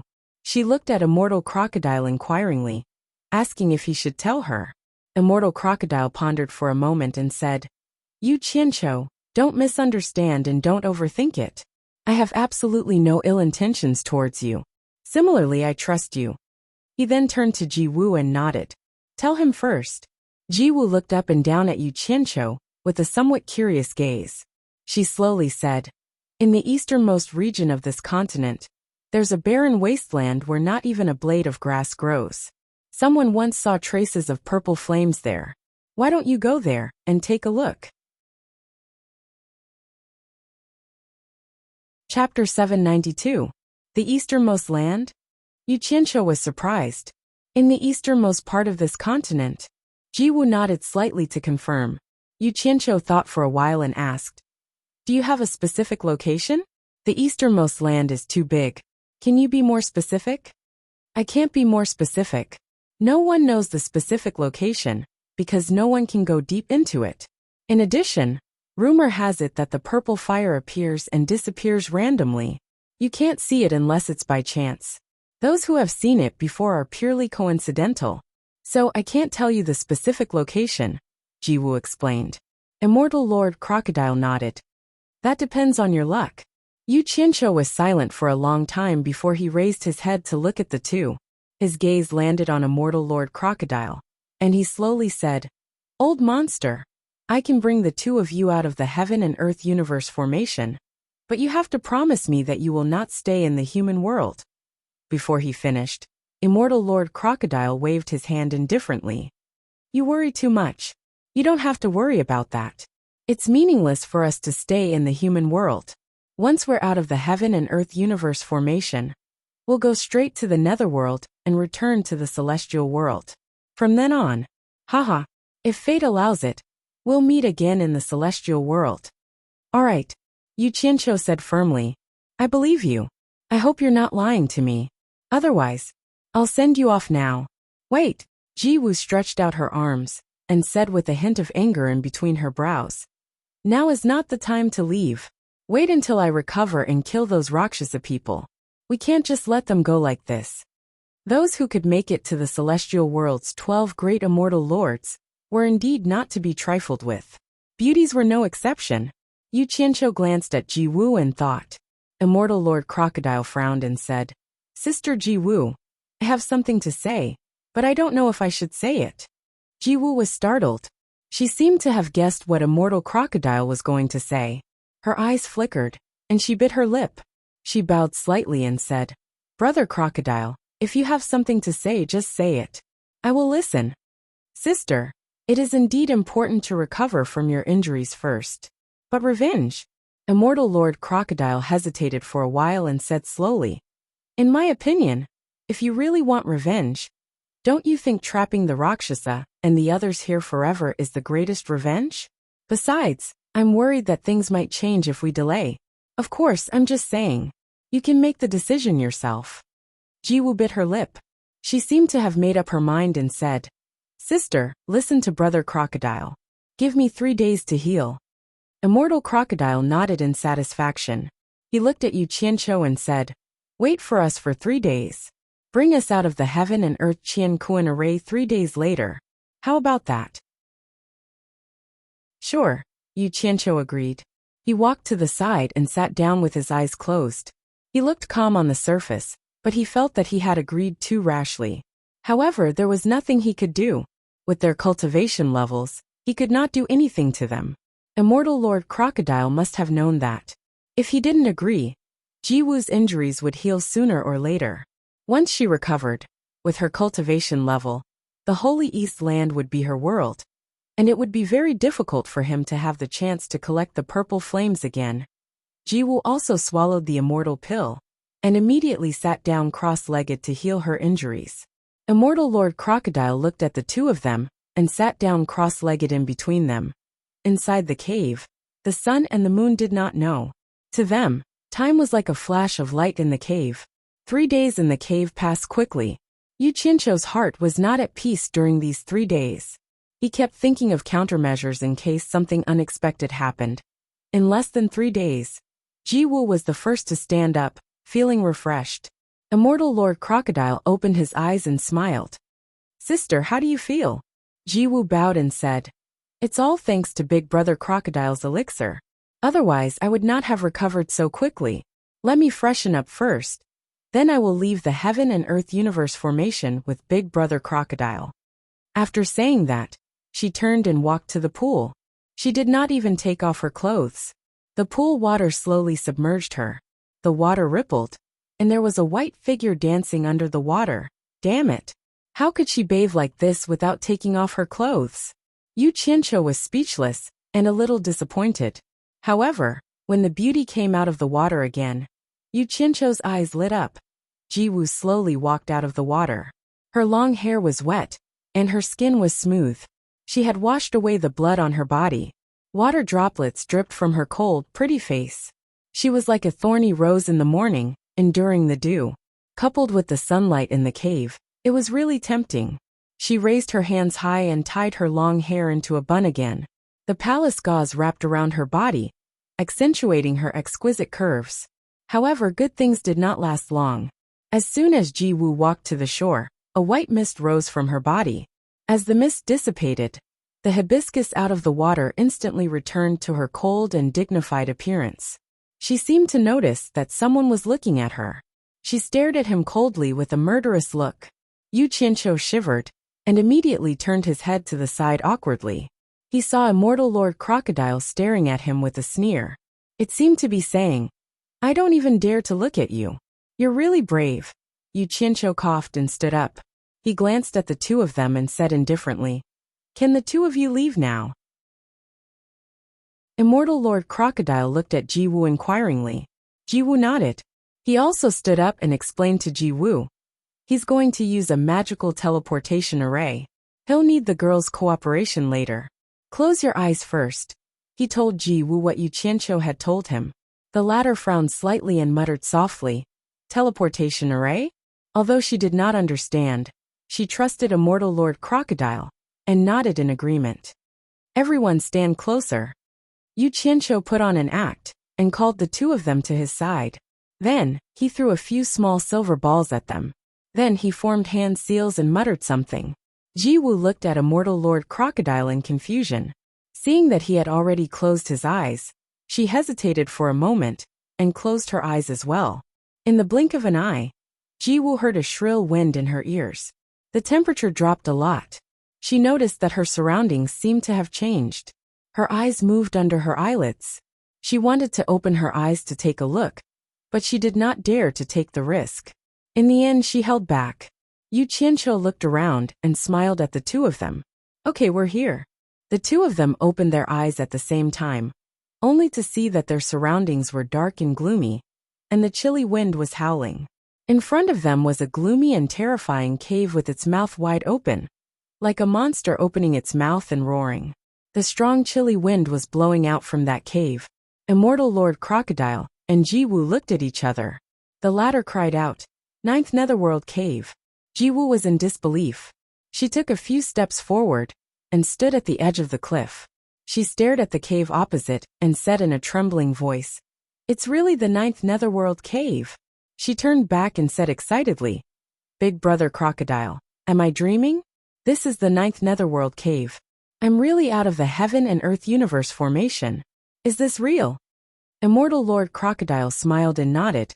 He turned to Yu Qianqiu and said, "Thank you. We will keep your secret.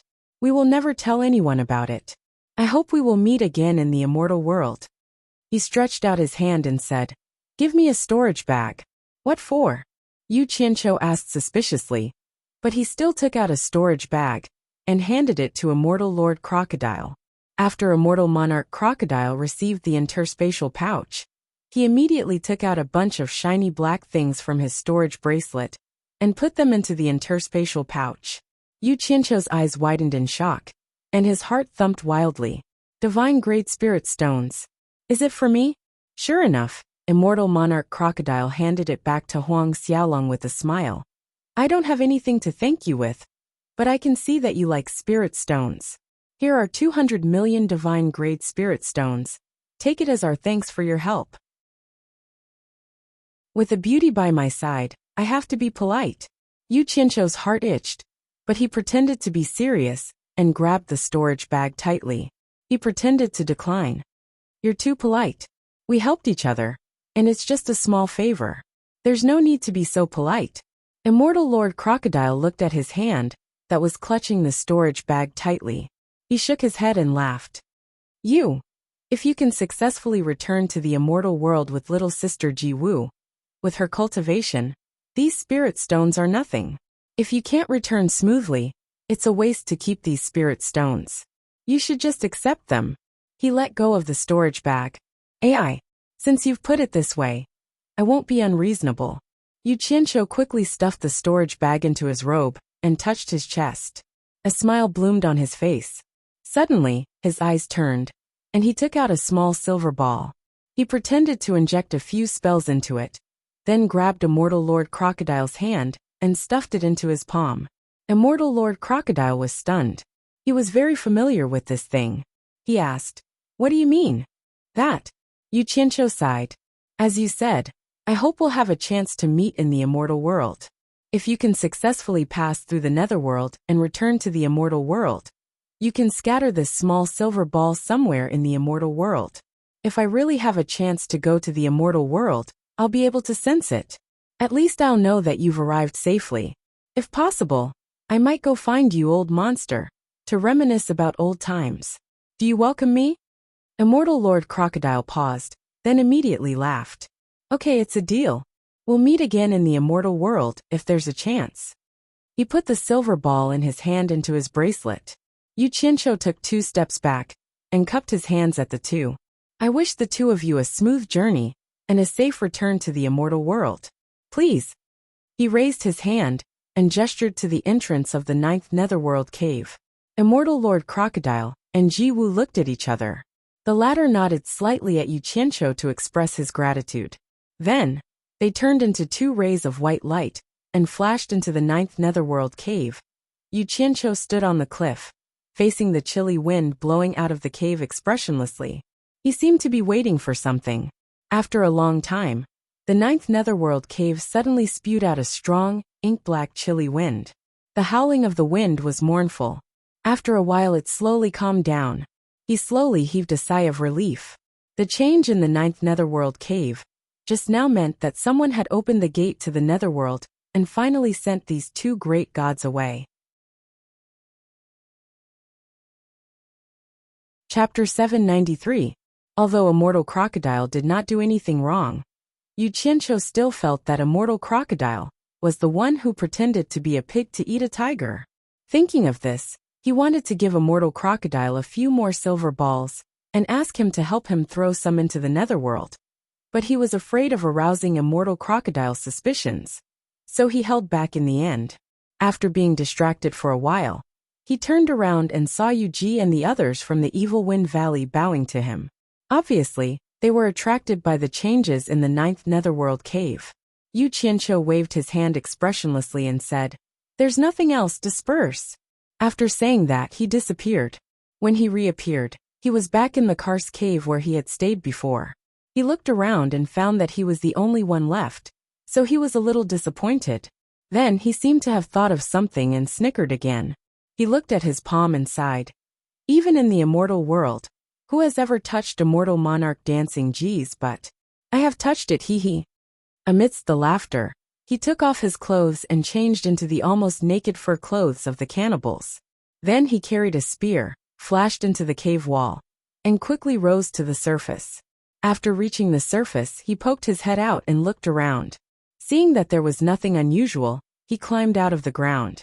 After determining the direction to the east, he carried his spear and flew through the forest at a moderate speed. Along the way, he hunted a few wild pheasants, tied his legs, and carried the spear on his shoulder. Swinging his braids, he continued to hurry on his way.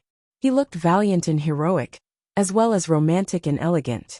However, the movement in the sky was too big, and there were people flying over every few days. He had no choice but to stop and use his feet to cross the mountains. Whenever this happened, he could always feel that someone was spying on him. With his impenetrable cultivation and realistic disguise, he was lucky enough to pass. In the end, he realized that this method was stupid and too dangerous. Why didn't he use the earth element method? He identified the direction and sank hundreds of meters underground, using the earth art to fly quickly. Along the way, when he encountered rocks blocking his way, he would immediately use the earth and metal arts at the same time. When he encountered the obstruction of an underground river, he would immediately switch to the water arts. It could be said that his journey underground was unimpeded, other than popping his head out from time to time to check if he had gone in the wrong direction. He basically buried his head in the pitch-black underground. He even thought that even Earth Traveler, son of the divine sealed decree, might not have been as awesome as he was. While he was lost in his thoughts, Yu Qianqiu, who was speeding underground, suddenly came to an emergency stop. He used the earth spell to sense and confirm again. He frowned and muttered, "It's empty in front. Is it another underground cave?" He slowly moved forward and drilled into a stone wall. After moving forward for about 10 meters, he felt that he had reached the edge of the space in front of him. He quietly stuck his head out to take a look and was shocked. He quickly retracted his head. Who would build a hall hundreds of meters underground? Yu Qianqiu was bewildered. He thought his eyes were playing tricks on him, so he stuck his head out of the green stone wall to take a closer look. This time, he was certain that it was indeed an underground palace. Moreover, it was a very grand underground palace. The interior of the palace was filled with an ancient and thick, eerie, and terrifying aura.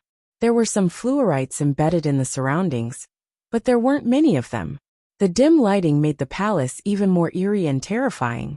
In a moment of curiosity, Yu Qianqiu carried a spear on his shoulder and a few wild pheasants on it. He tiptoed out from the stone wall. He carefully looked around, focusing on the dark passage that connected to the palace. He couldn't help but heave a sigh of relief when he discovered that there wasn't a single person. There wasn't a single chair in the palace. It was completely empty and spotless. There was only a high platform in the center that had steps leading up to it. On the high platform, there was a pentagonal platform.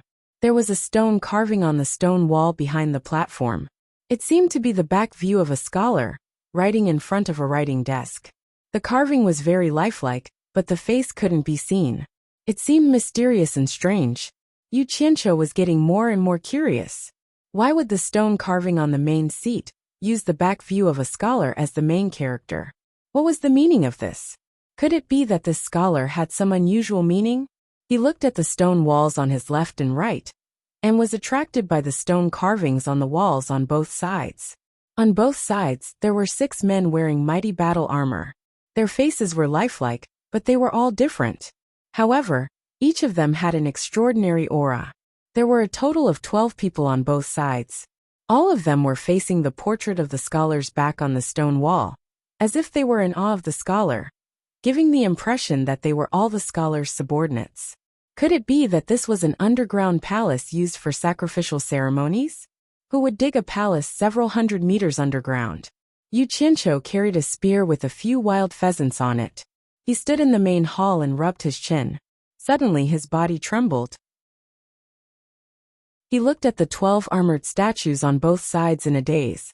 He suddenly remembered that there was a group of practitioners from the underworld in the Eastern Holy Land. It was said that they lived in the underground world. Could this underground palace be the 12 underworld generals of the underworld?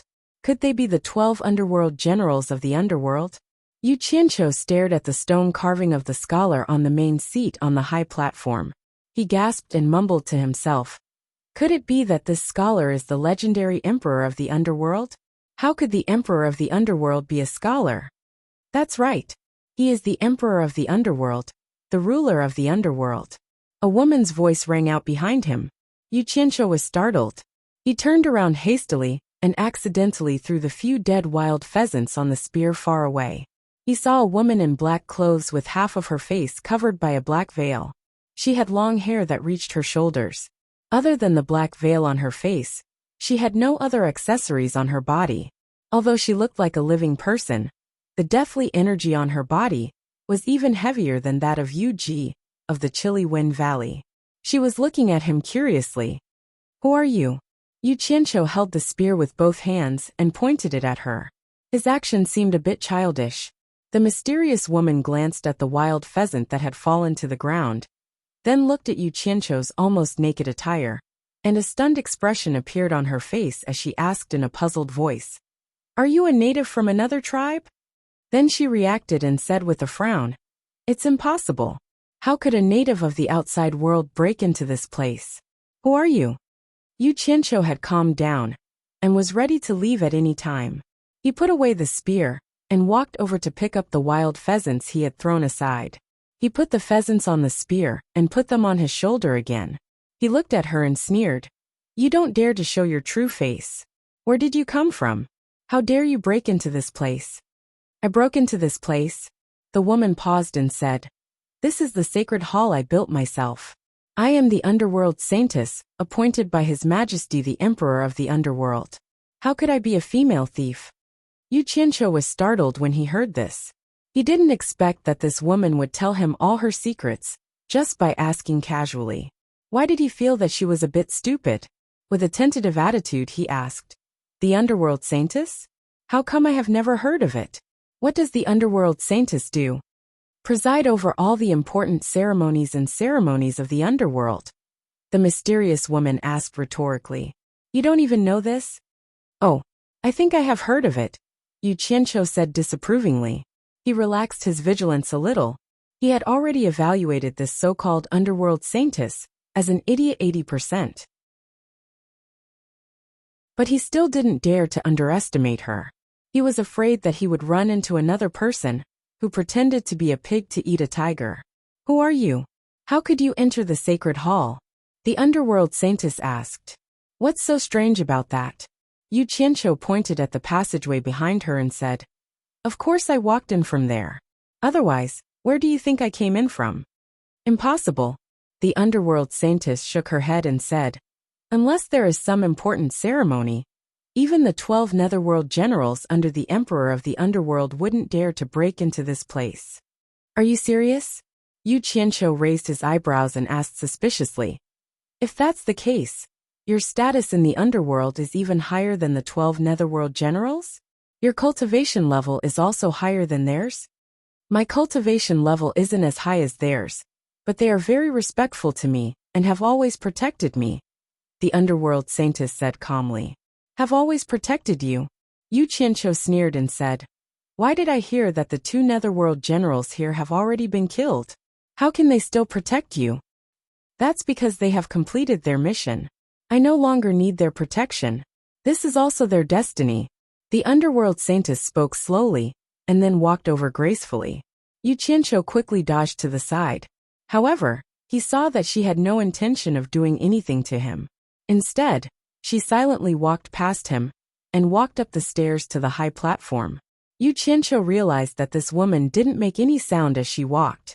It was no wonder that he didn't know she was behind him. She walked to the back of the pentagonal platform and faced the bottom. She nodded slightly at Yu Qianqiu and said, Come up. What? Yu Qianqiu asked casually. However, this woman's words and actions always gave off a gentle and harmless vibe, causing people to involuntarily let down their guard. He thought for a moment and followed her instructions. He carefully walked up the stairs with the long spear in his hand. When he walked up to the high platform, he realized that the pentagonal platform was actually a sand table. It was filled with fine black sand. The underworld saintess stretched out her pale hand from her black sleeves and picked up a thin silver stick from the sand table. She gently swept the surface of the sand table until it was flat. Then she said to Yu Qianqiu, Use your left hand to press a handprint on the sand table. What? Yu Qianqiu asked again. However, he still shifted the spear from his left shoulder to his right shoulder. He stared at the underworld saintess without moving his eyes. He was afraid that she would play tricks on him. However, he was staring at his left palm from the corner of his eyes as he gently pressed it on the black sand table. However, just as his palm pressed on the sand table, he suddenly felt an inexplicable restlessness in his heart. He felt strange. Why did he have to do as she said? He immediately rubbed his palm and erased the handprint on the sand table. He stared at the underworld saintess and sneered. Why should I listen to you? Chapter 794. The netherworld saintess didn't answer. Her gaze was calm as she stretched out her pale right hand and slowly pressed it on the black sand table. Although the originally flat sand table had been messed up by Yu Qianqiu, she still accurately found the position where Yu Qianqiu pressed his palm. The position where their palms pressed overlapped. Yu Qianqiu looked at her suspiciously. He didn't know what this so-called netherworld saintess was doing. Although he didn't know what the face under the black veil looked like, judging from the delicate outline of the upper half of her face, her appearance shouldn't be too bad. Under her brows that were like distant mountains, her eyes were slightly closed, revealing a faint puzzled expression. The netherworld saintess opened her eyes and withdrew her pale palm from the sand table. She stared at Yu Qianqiu and asked curiously, Why is it like this? Like what? Yu Qianqiu's gaze swept over the sand table, but he couldn't see anything. He expressed his suspicions and asked, What are you doing? The netherworld saintess swept the sand table with her silver rod again, and then gently placed it on the sand table. A silver line was immediately inlaid on the fine black sand. The two colors were very conspicuous, suddenly giving people a mysterious and shocking feeling. Yu Qianqiu's heart thumped. He felt that something was strange and quickly looked away. The netherworld saintess looked at him with a serene and peaceful gaze. It was filled with a purity that stood aloof from worldly affairs, and also seemed to contain the light of wisdom that could see through everything. After carefully sizing up Yu Qianqiu, the black veil revealed a strange tone and said, "Your life should have ended long ago. But why are you still alive and well? What a strange fate, even I can't see through it. What are you babbling about? You, the netherworld saintess, can't be a witch, right?" Yu Qianqiu sneered. Suddenly, the smile on his face froze, and the corner of his mouth twitched. He suddenly thought of something from the sentence, "Your life should have ended long ago." Whether it was him in his previous life or this body in this life, as the netherworld saintess said, his life should have ended long ago. The other party's words made him feel as if he was sitting on pins and needles. He coughed and asked tentatively, "I say, saintess, do you know how to read fortunes?" The netherworld saintess suddenly fell into silence. Her clear eyes suddenly turned pitch black, as if there were stars swimming in them. Yu Qianqiu was immediately startled, and he looked at her nervously. After a long time, her eyes finally returned to normal. She looked at him quietly and said, "You are a variable. I can't figure out your fate. I can't predict your fate. The two netherworld generals who protected me have fallen. It seems that I will not be too long before I return." Yu Qianqiu was tickled by her mysterious words. He scratched his head and asked again, "You really know how to read fortunes?" "I don't know how to read fortunes, but I try to understand the fate of others. It is my honor to be able to understand the fate of others," the netherworld saintess said calmly. When she said this, he could actually feel a sense of piety and holiness from her body. She really had the demeanor of a master of metaphysics. Yu Qianqiu's eyes lit up. The more humble a person was, the more he believed that they were truly capable. He casually threw the spear on his shoulder, along with a few hard pheasants off the stage. He rubbed his hands excitedly and respectfully and asked for guidance. "Respected saintess, my life is long and full of confusion. Please understand my fate. Let me know how I should walk in the future, so that I can make as few mistakes as possible." The netherworld saintess quietly shook her head and said, "Your fate is full of variables, and I can't understand it. Even if I can understand the fate of others, I won't tell anyone. Otherwise, I will change the fate of others, and that will be my sin. I will lose the ability to understand the fate of others. Don't force me. Even the emperor of the underworld never forces me." Having said that, she turned around and bowed to the sculpture of the emperor of the underworld on the stone wall with her arms folded. Then she walked around the pentagonal stage and walked down the stairs. Yu Qianqiu followed her obediently and said, "I won't let you tell anyone about it. You can just point me in the right direction, and let me use it as a reference. I don't think it's too much to ask of you, right?" The netherworld saintess walked slowly toward the passage, ignoring him. Yu Qianqiu said "Hey" a few times. Finally, he couldn't help but say angrily, "I think you are a liar. You obviously don't know anything, but you still pretend to be profound." The netherworld saintess, who was near the entrance of the passage, suddenly turned around and stared at him. Goading her worked. Yu Qianqiu stopped, his expression stiff. "It's easy to prove that you are not a liar. You can calculate how many wives I will have in the future, how high my cultivation will be, and how long my lifespan will be." He asked a series of questions in one breath, because he guessed that this woman might be someone with great ability. Otherwise, how could she be appointed as the netherworld saintess by the emperor of the underworld? Moreover, she was easy to talk to and didn't have a bad temper. He wouldn't miss such an opportunity. "Yu Qianqiu, I can't help you. You should leave the way you came. Don't follow me anymore. The people outside the divine hall won't be as polite to you as I am to you." Having said that, the netherworld saintess turned around and left. Yu Qianqiu was immediately dumbstruck. From the moment he had entered, he had never mentioned his name. Yet the other party had actually called out his name. "This," Yu Qianqiu suddenly shouted at the departing figure. "Since you already know my name, what's your name? I don't know where I come from. I don't know what my name is, and I don't know who I am. Maybe I don't even have a name. From the moment I woke up, the emperor of the underworld told me that I came from the endless darkness, and that I am the netherworld saintess. From that moment on, they all called me the netherworld saintess, so I am the netherworld saintess. I don't have a name. I am the Netherworld Saintess, and the Netherworld Saintess is me."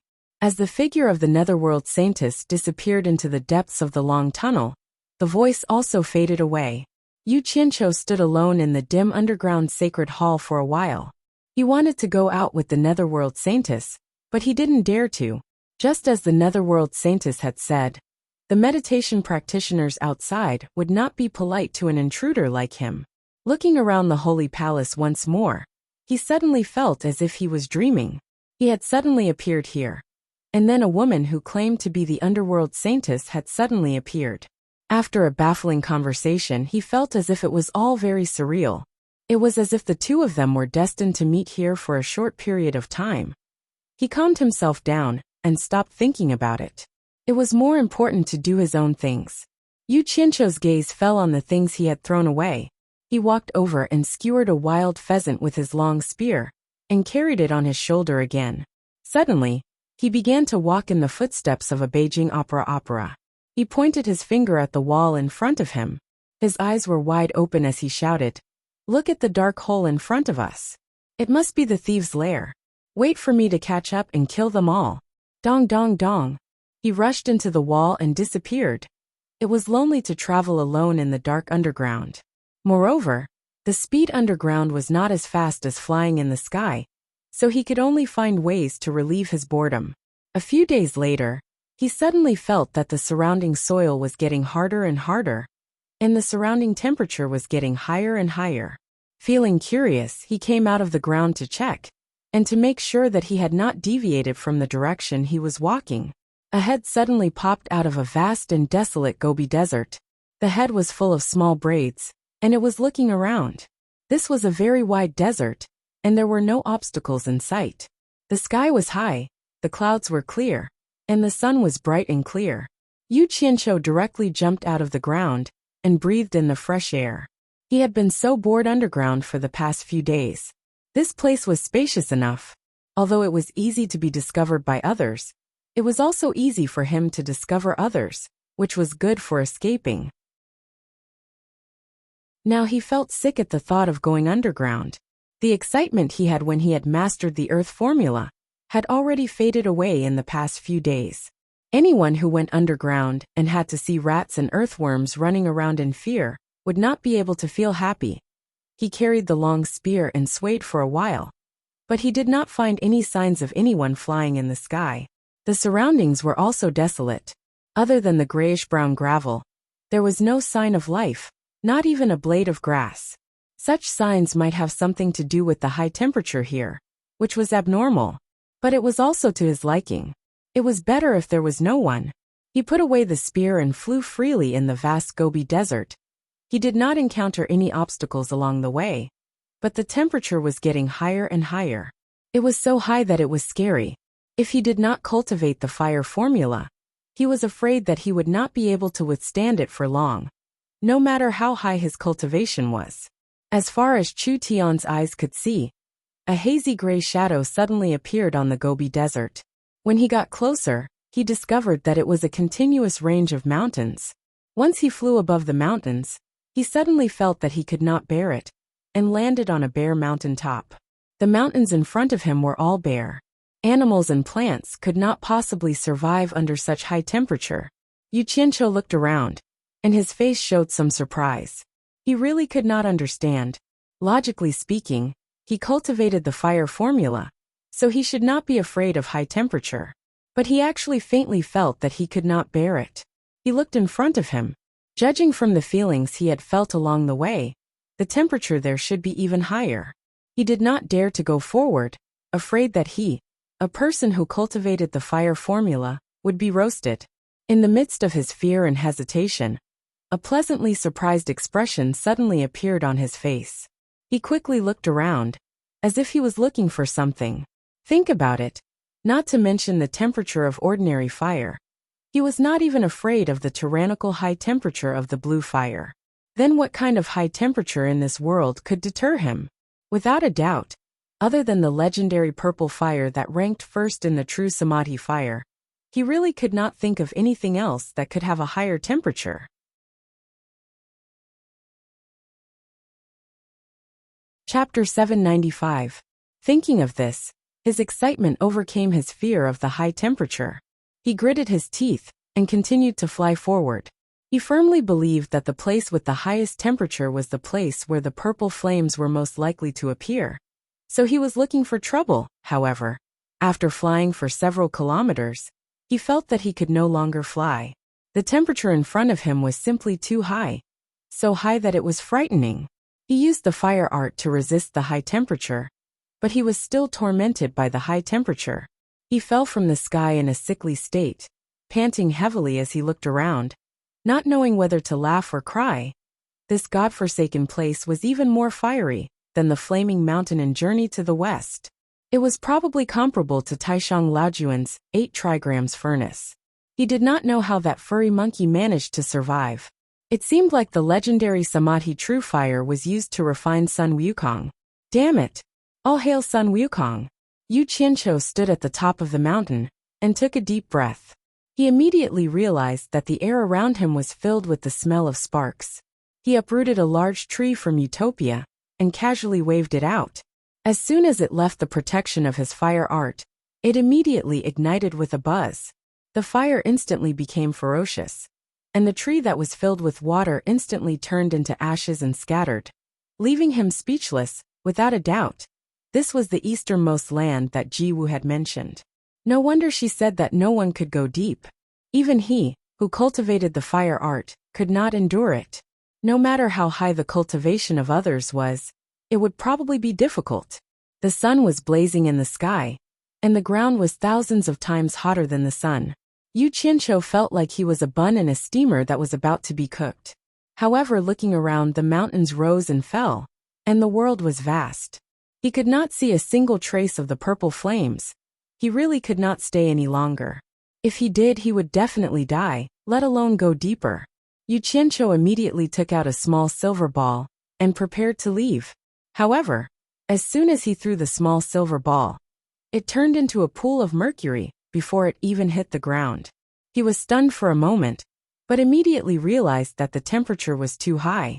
Left with no choice, he found the small porcelain bottle that he had prepared in the past and gently placed it on the ground. As soon as it left his hand, the small porcelain bottle immediately turned into a grayish-brown color. Cracks appeared on its surface, and it shattered into several pieces. The corner of Yu Qianqiu's mouth twitched. He took out a large lump of nether iron and tried again.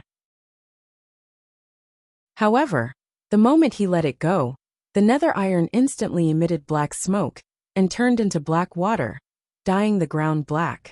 Your grandfather, you can't expect me to retreat outside and come back in again, right? Yu Qianqiu cursed as he pointed at his surroundings.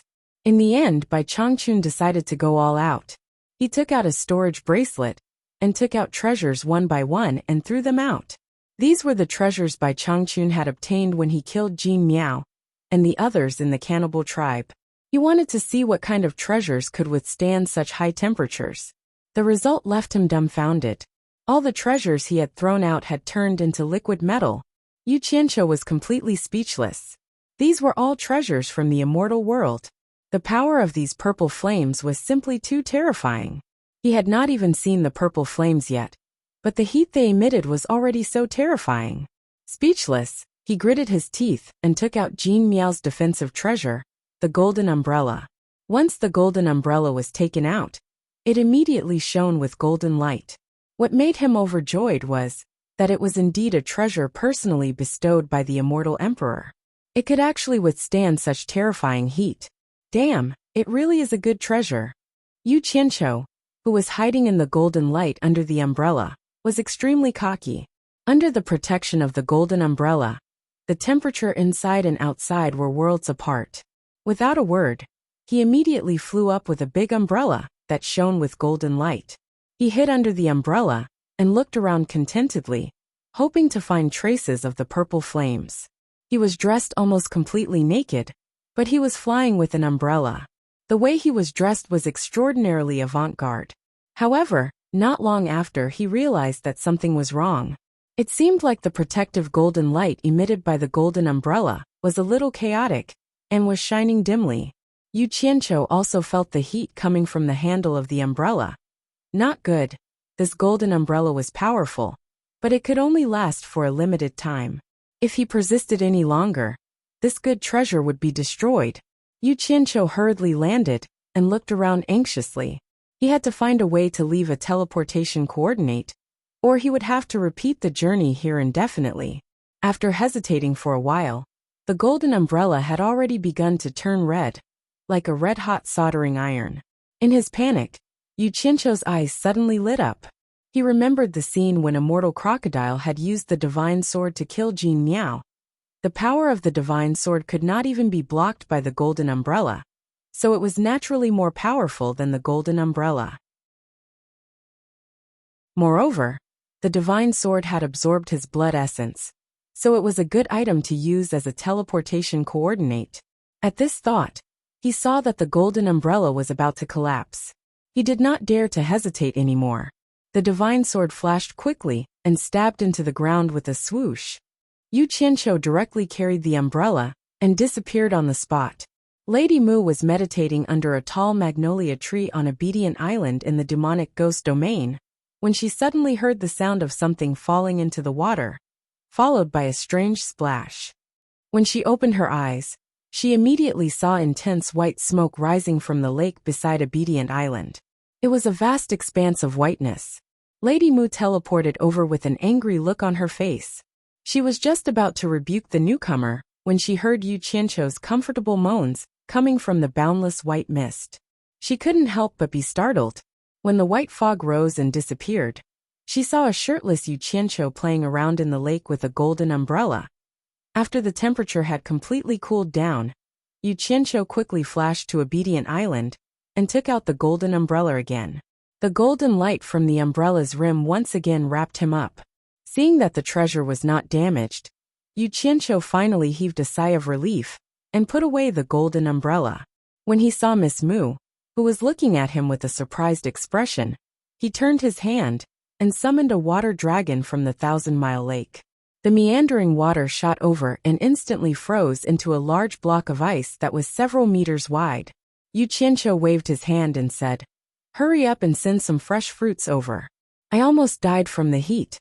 After saying that, he directly flashed into the big house and lay down on the mat on the ground, enjoying the cool shade. He still had a lingering fear of the terrifyingly high temperature in that damned place. After some time, Lady Mu smilingly came in with a plate of all kinds of fresh fruits. The plate was even sprinkled with crushed ice to cool it down. The fragrance of the cold fruits was refreshing. Yu Qianqiu got up and grabbed the fruits on the plate and chewed on them. He even swallowed a few pieces of ice. A chill rose from his stomach, and he finally got rid of his fear of the high temperature. Just as he burped, he suddenly thought of the godly sword. He wondered if he could still withstand the heat after such a long time. Could it be like the golden umbrella, which could only withstand the heat for a while? Thinking of this, he suddenly became nervous. That was a good treasure. Please don't destroy it. He immediately disappeared from the big house. When he reappeared in that desolate and uninhabited place, Yu Qianqiu waved his hand, and the godly sword sprang up from the ground and landed in his hand. He touched it everywhere and couldn't help but exclaim in admiration. The godly sword was indeed a godly sword. It was actually immune to high temperature. Even after such a long time, it was still as cold as an unsheathed sword. He finally heaved a sigh of relief and relaxed. Looking around, he enlarged the godly sword in his hand and held it in his arms to cool himself down. He then flew into the sky again and continued to search for traces of the purple flames in this barren land. When the high temperature was too much for him to bear, he once again took out the golden umbrella to resist for a period of time. When the golden umbrella could no longer withstand it, he immediately stabbed the godly sword into the ground and returned to Obedient Island with the golden umbrella to cool himself down again. After going back and forth like this for a long time, it was finally night time. As soon as night fell, Yu Qianqiu immediately became spirited. He thought that as long as the purple flames appeared, they would definitely shine. Night was the best time to find the purple flames. Under the starry sky, Yu Qianqiu, who had been tossing and turning in this barren land until the middle of the night, was not discouraged. It seemed that he would not give up until he found the purple flames. Under the repeated torture of the high temperature, his mental state was quite dispirited. However, he still forced himself to persevere in his search. This persisted for a few days. Whether it was the consumption of his mental state or the consumption of his true essence, it was extremely huge. At times like this fellow's commendable fighting spirit would come out, and he would forcefully stuff a large amount of elixirs into his stomach to persevere. He firmly believed that as long as he put in the effort, he would be rewarded. Lady Mu did not know what he was doing, but she found that every time he came back, his condition would worsen. When she saw him eating elixirs as if they were his meals, she could not help but be secretly worried. Another 10 or so days passed. Yu Qianqiu, who had searched this barren land for thousands of miles, began to feel disappointed. Could it be that the purple flames could only be seen by those who were fated, and that he was not fated to see the purple flames? Or was it that the method he was searching for had gone astray? Or was there no purple flames here at all? After some reflection, he firmly believed that the abnormality of this place proved that there were purple flames here. As for whether it was fated or not, it could not compare to the word diligence. Diligence represented success, and diligence represented fate. The only thing he needed to reflect on now was that the method he was searching for was definitely wrong, and he had gone astray. Under the bright starry sky, the terrifyingly high temperature did not decrease in the slightest. Yu Qianqiu looked around and frowned as he pondered. Purple flames, what kind of form did they take? Several people, including that rotten crow, had told him that the purple flames were the source of power that supported the operation of this world. They were infinitely powerful, and it was difficult for those who were not fated to see them. Could it be that the purple flames were originally scattered, and would only be seen when they were relatively concentrated? This thought flashed through his mind, and immediately caused his body to tremble. He suddenly turned around, and looked around this barren land that spanned thousands of miles. The light in his eyes grew brighter and brighter. Suddenly, he faced the boundless wilderness and raised his arms, shouting, I know where you are. I finally found you.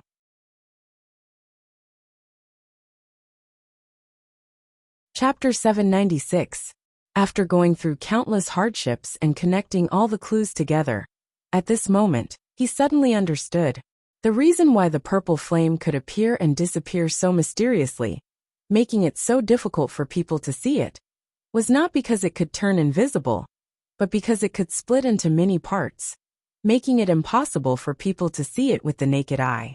Since he had determined that there were purple flames here, then this must be the eye of the heaven and earth formation. But why couldn't he see the purple flames? He now completely understood that it was not that he couldn't see the purple flames, but because the purple flames had split into parts and were scattered throughout the eye of the formation. No wonder he could smell sparks in the air when he first came in. He was actually in the world of purple flames, but he was looking for them everywhere. How could he find them? This must be what they meant by being in this mountain. He had gone down the wrong path from the beginning. He should not have used the fire technique to resist the high temperature here. In the end, he had suffered so much for nothing.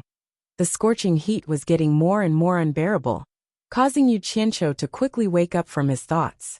He calmly swept his gaze across his surroundings. He stabbed the divine sword into the ground and sat cross-legged confidently on the mountain peak.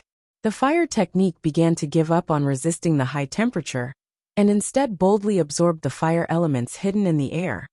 His train of thought was not wrong, but he had forgotten the most important point.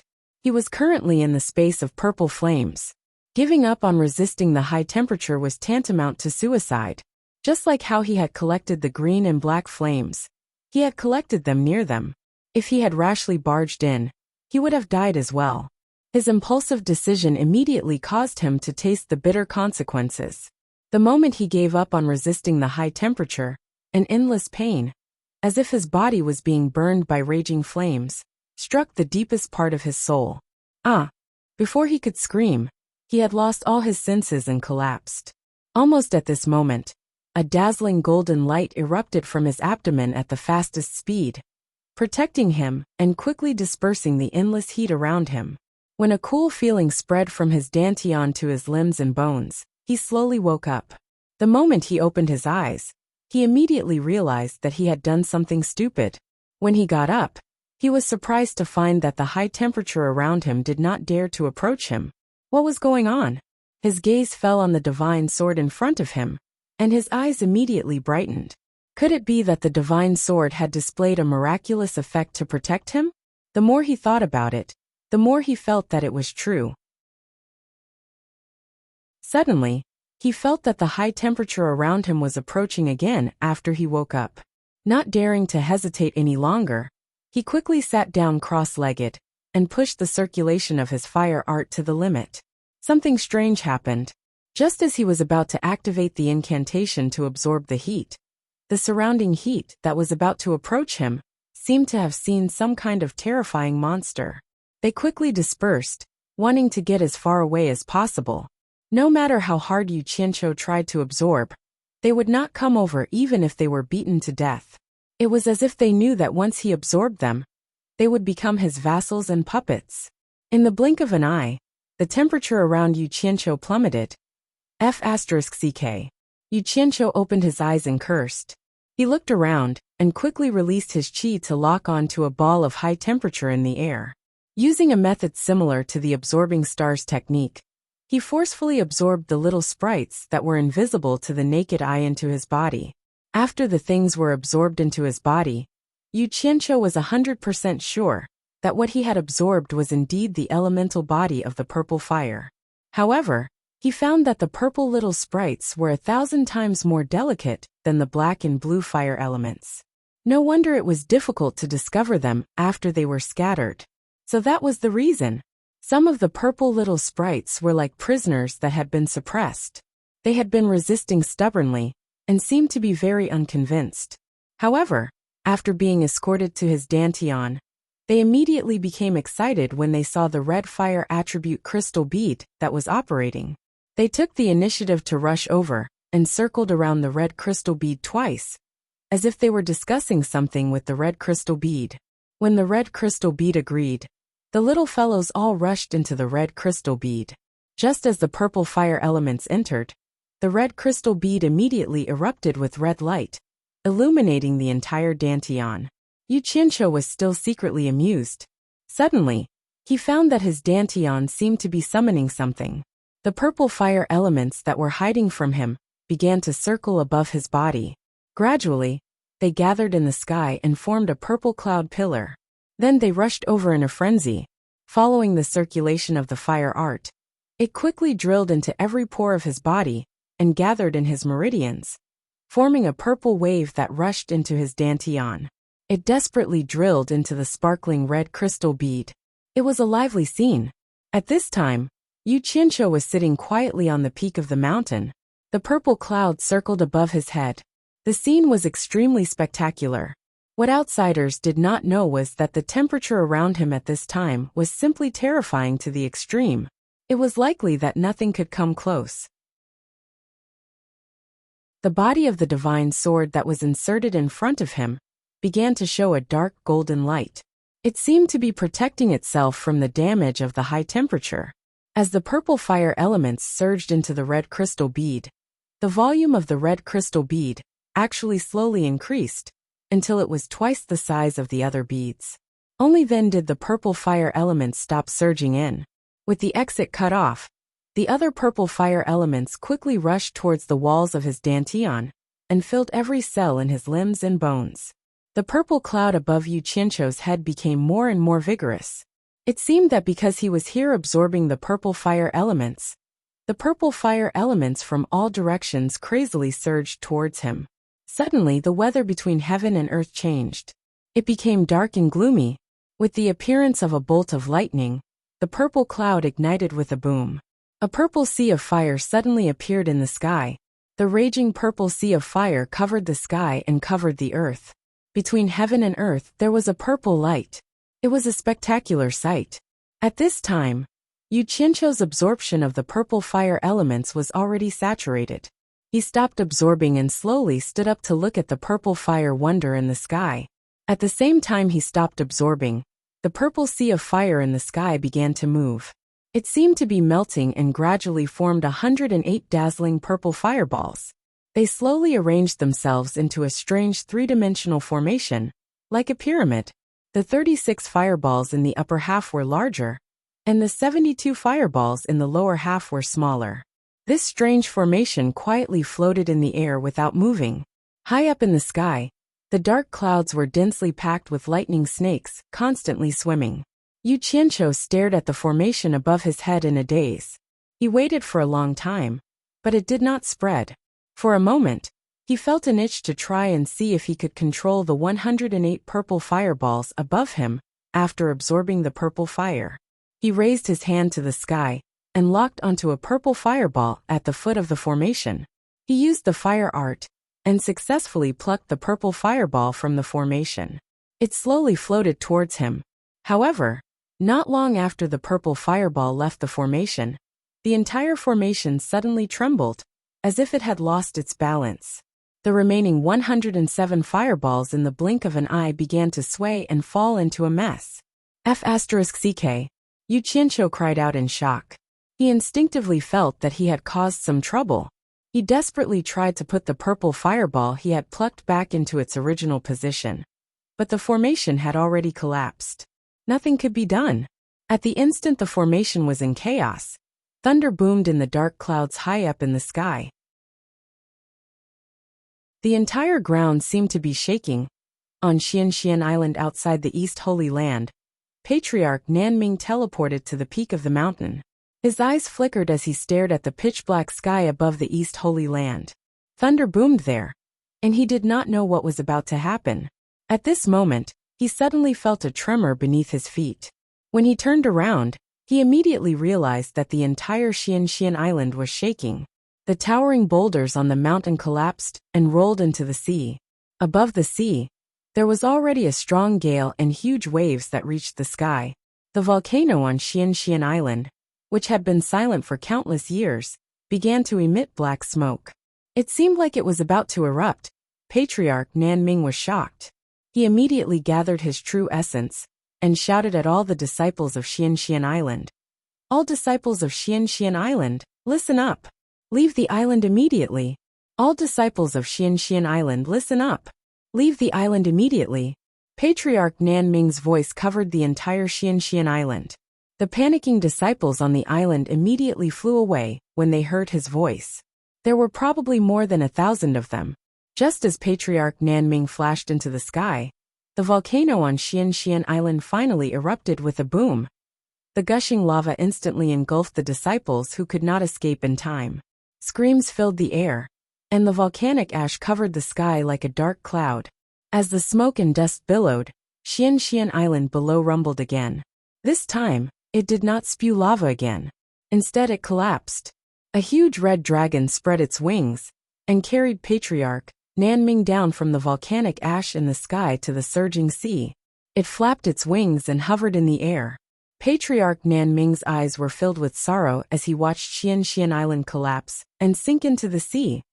What Patriarch Nanming did not know was that it was not only his Xianxian Island that sank. The 108 islands surrounding the East Holy Land, including Xianxian Island, had all collapsed and sunk into the vast sea. The largest city in the East Holy Land was the Celestial City. At this moment, all the celestial cultivators had flown outside and were watching the huge change in the sky with bewilderment. The sky was dark, and thunder rumbled. No one knew what was happening. The meditation cultivators in the underground world also felt the huge change in the world. The underground space was collapsing one after another, and the meditation cultivators all dodged. The underworld saintess stood alone in the underground sacred hall. Although she felt the strong tremors, she was not alarmed. She silently watched the wall carvings on the high platform and the back of the emperor of the underworld. At this moment, 4 meditation cultivators with profound cultivation teleported over.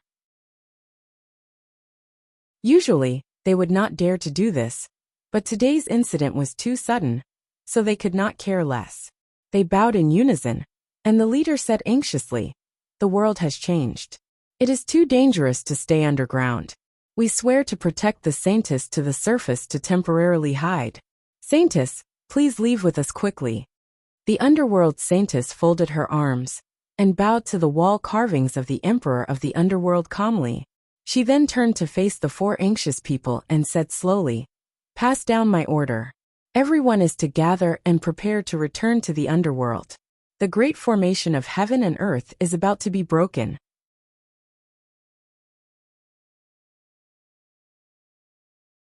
Chapter 797. When the four of them heard this, they were stunned. They all thought that they had heard wrongly and looked at each other inquisitively. When the Netherworld Saintess quietly passed by the four of them, she said again, "The Eastern Holy Land is about to be broken. Everyone gather. It's time to return to the Netherworld." The four of them were instantly shocked and revealed expressions of indescribable joy. The words of others might be false, but to them, the Saintess' words were absolutely not false. They immediately bowed and said, "Understood." Then, two of them followed beside the Netherworld Saintess to protect her, while the other two quickly went to pass on the order. Yu Qianqiu stared dumbfoundedly at the huge change between heaven and earth. He saw the 108 purple fireballs floating in the air move chaotically, as if they were being pulled by an invisible rope. They wanted to break free, but were pulled back by each other. However, because the weather was already chaotic, the invisible rope's power seemed to be limited. With a thunderous boom, the invisible rope finally broke.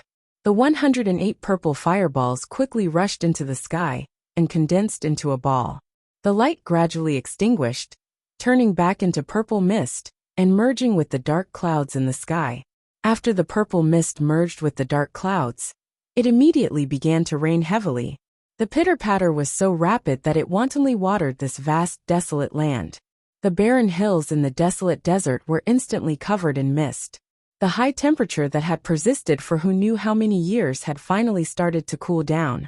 Perhaps after a few years, this place would become verdant and full of life. Who knew if there would be people thanking a certain person who had caused a great disaster at that time. The heavy downpour continued for an entire day, completely lowering the high temperature below. At this time, the lightning and thunder in the dark clouds began to die down. Then a violent wind blew, and the dark clouds that filled the sky began to drift in all directions. Not long after, the world began to gradually regain its clarity, as if nothing had happened. Only the sudden change in temperature told of the huge change that had just occurred. Yu Qianqiu stood on the mountain peak like a drowned rat, completely dumbfounded. If he hadn't guessed wrong, he should have destroyed the formation Eye of the Heaven and Earth formation. If I'm not wrong, the Heaven and Earth Great Array should have been broken by me. What he didn't know was that the so-called Heaven and Earth Great Array of Heaven and Earth contained the Tao of Heaven and Earth. Once the Great Array was set up, it would immediately absorb the power of Heaven and Earth to support the operation of the Great Array. The absorbed origin energy was converted into the 36 heavenly spirits and 72 earthly fiends to form the core of the formation. If one did not know the method to break this formation, it would be almost impossible to break it with brute force, unless one had the strength to destroy the entire planet. Yu Qianqiu's absorption of the purple fire elements had more or less destroyed the balance of the formation. As a result, the eye of the formation had appeared and was adjusting the balance of power on its own. But he had actually plucked away one of the fireballs that represented the 72 earthly fiends, completely destroying the balance of the eye of the formation. The 36 celestial dippers and 72 earthly fiends were in chaos, and the formation I was destroyed by him. With the formation I destroyed, the formation was naturally broken by him. The Myriad Swords Demon Lord, who had set up this formation back then, probably never would have thought that the Heaven and Earth Great Array could actually be broken by someone like this. On the tallest building in the Immortal City, the Rakshasa, who had already become the actual owner of this place, led a group of people and looked at the dispersing dark clouds in the sky. Everyone felt a little baffled. They did not know why there was thunder and earth quaking. At that moment, a group of meditation cultivators suddenly appeared in the sky. They formed a group and hurried west. The Rakshasa frowned and shouted angrily with a hoarse voice, Someone go and ask what exactly is going on. Yes. A person behind him quickly caught up to the group of meditation cultivators. After asking around, he quickly flew back and said with cupped hands, "Sky, sky, sky." From the looks of it, he seemed to be so agitated that he did not know what to say. Slap. The Rakshasa immediately gave him a big slap and made him spin around. He shouted angrily, "Sky, what sky? Tell me, what exactly is going on?" That person immediately woke up from the slap, but the agitation on his face did not disperse. He cupped his hands again and reported. The Netherworld cultivators said that the heaven and earth great array has been broken. They want us to quickly return to the celestial world and not be trapped here anymore. Nonsense. Don't you have a brain? The Rakshasa shouted angrily and gave him another big slap. This slap was much heavier than the previous one. That person almost fell to the ground on the spot. After that person stumbled, he finally could not be agitated anymore. He covered his face and said with a sobbing tone, "It's true. They really said that. When I was flying just now, I also realized that the heaven and earth great array will not extract the celestial essence in my body anymore." The group of people looked at each other. The Rakshasa suddenly looked up into the sky and turned into a stream of light, shooting straight up into the sky. To his surprise, the heaven and earth great array was really broken. The height that he could not fly at because of the restriction of the great array before was now unimpeded. Moreover, there was no phenomenon of the celestial essence in his body being extracted again. However, after being pleasantly surprised for a while, his face instantly turned pale, and he felt a chill down his spine. The Rakshasa suddenly thought of immortal Lord Ji Wu, whom he had ambushed and injured. The reason why he ambushed immortal Lord Ji Wu was because he did not want to be restrained by others in this world. That was why he made a desperate move. Who knew that she would still escape? Now that the heaven and earth great array was broken, everyone had to return to the celestial world. Ambushing immortal Lord Ji Wu was equivalent to doing nothing. The worst thing was that Ji Wu was still not found. If the heaven and earth great array was not broken, everyone would listen to him, and there would still be a chance to find immortal Lord Ji Wu. But now that the great array was broken, who would be willing to stay in the human world to help him chase after Ji Wu? In addition, Ji Wu could now escape to a wider range, so the chance of finding her was even slimmer. He now really regretted. If he had known that the heaven and earth great array would suddenly collapse, he would definitely not have done that. Now that his master, Yi Xiao, was dead, he would not have any backing even if he returned to the celestial world. It was impossible for him to defeat Ji Wu. In a flash, a ruthless expression flashed across his face. He had already made up his mind that the most important thing now was to return to the celestial world as soon as possible and find a reliable backing at all costs. That way, he would not have to fear Ji Wu's revenge. After making up his mind, he quickly turned into a stream of light and returned upstairs. With a smile on his face, he looked around at the crowd and said in a hoarse voice, "Everyone, the heaven and earth great array is indeed broken. We can successfully return to the celestial world." Hearing that, the group of people upstairs immediately cheered. But at this moment someone suddenly asked, "Then what about immortal Lord Ji Wu?" This was like a basin of cold water splashing on everyone's head. Everyone was immediately dumbfounded. Almost everyone present had participated in the pursuit of Ji Wu. Rakshasa immediately waved his hand and laughed in a hoarse voice. "Everyone, don't panic. I already have a countermeasure. Ji Wu is not the only immortal lord in the celestial world. As long as we are united, I believe any immortal lord will be willing to accept us with such a huge force. By then, why would we need to be afraid of Ji Wu?" The person who asked the question nodded slightly. "That's right. As long as we are united, Ji Wu will not be able to do anything to us." Everyone looked at each other and nodded silently. They felt that what he said made sense. "Everyone." Rakshasa waved his arm and said, "There's no time to lose. Everyone, quickly pack what you can and inform those who need to be informed. In half a day, we will return to the celestial world together." "Yes," everyone responded excitedly. On the top of the mountain, Yu Qianqiu, who had come back to his senses, looked around in a daze. Then he checked the condition of his body. He was shocked when he saw it. Inside his dantian, 8 more nascent souls appeared silently. A total of 10 nascent souls with the same appearance sat cross-legged in a circle. All 3 spiritual and 7 physical souls appeared. Isn't this the peak of the soul formation final stage? Could it be that my cultivation directly broke through to the peak of the soul formation final stage? Yu Qianqiu was dumbfounded. He carefully checked the condition of his body again. In the end, he couldn't help but let out a breath of cold air. He found that his cultivation had indeed broken through to the peak of the soul formation final stage.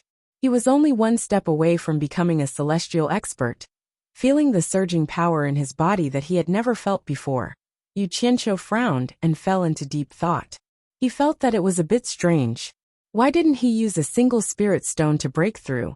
Apart from absorbing the purple flames, he didn't do anything else. Could it be that the purple flames played a role? That's right.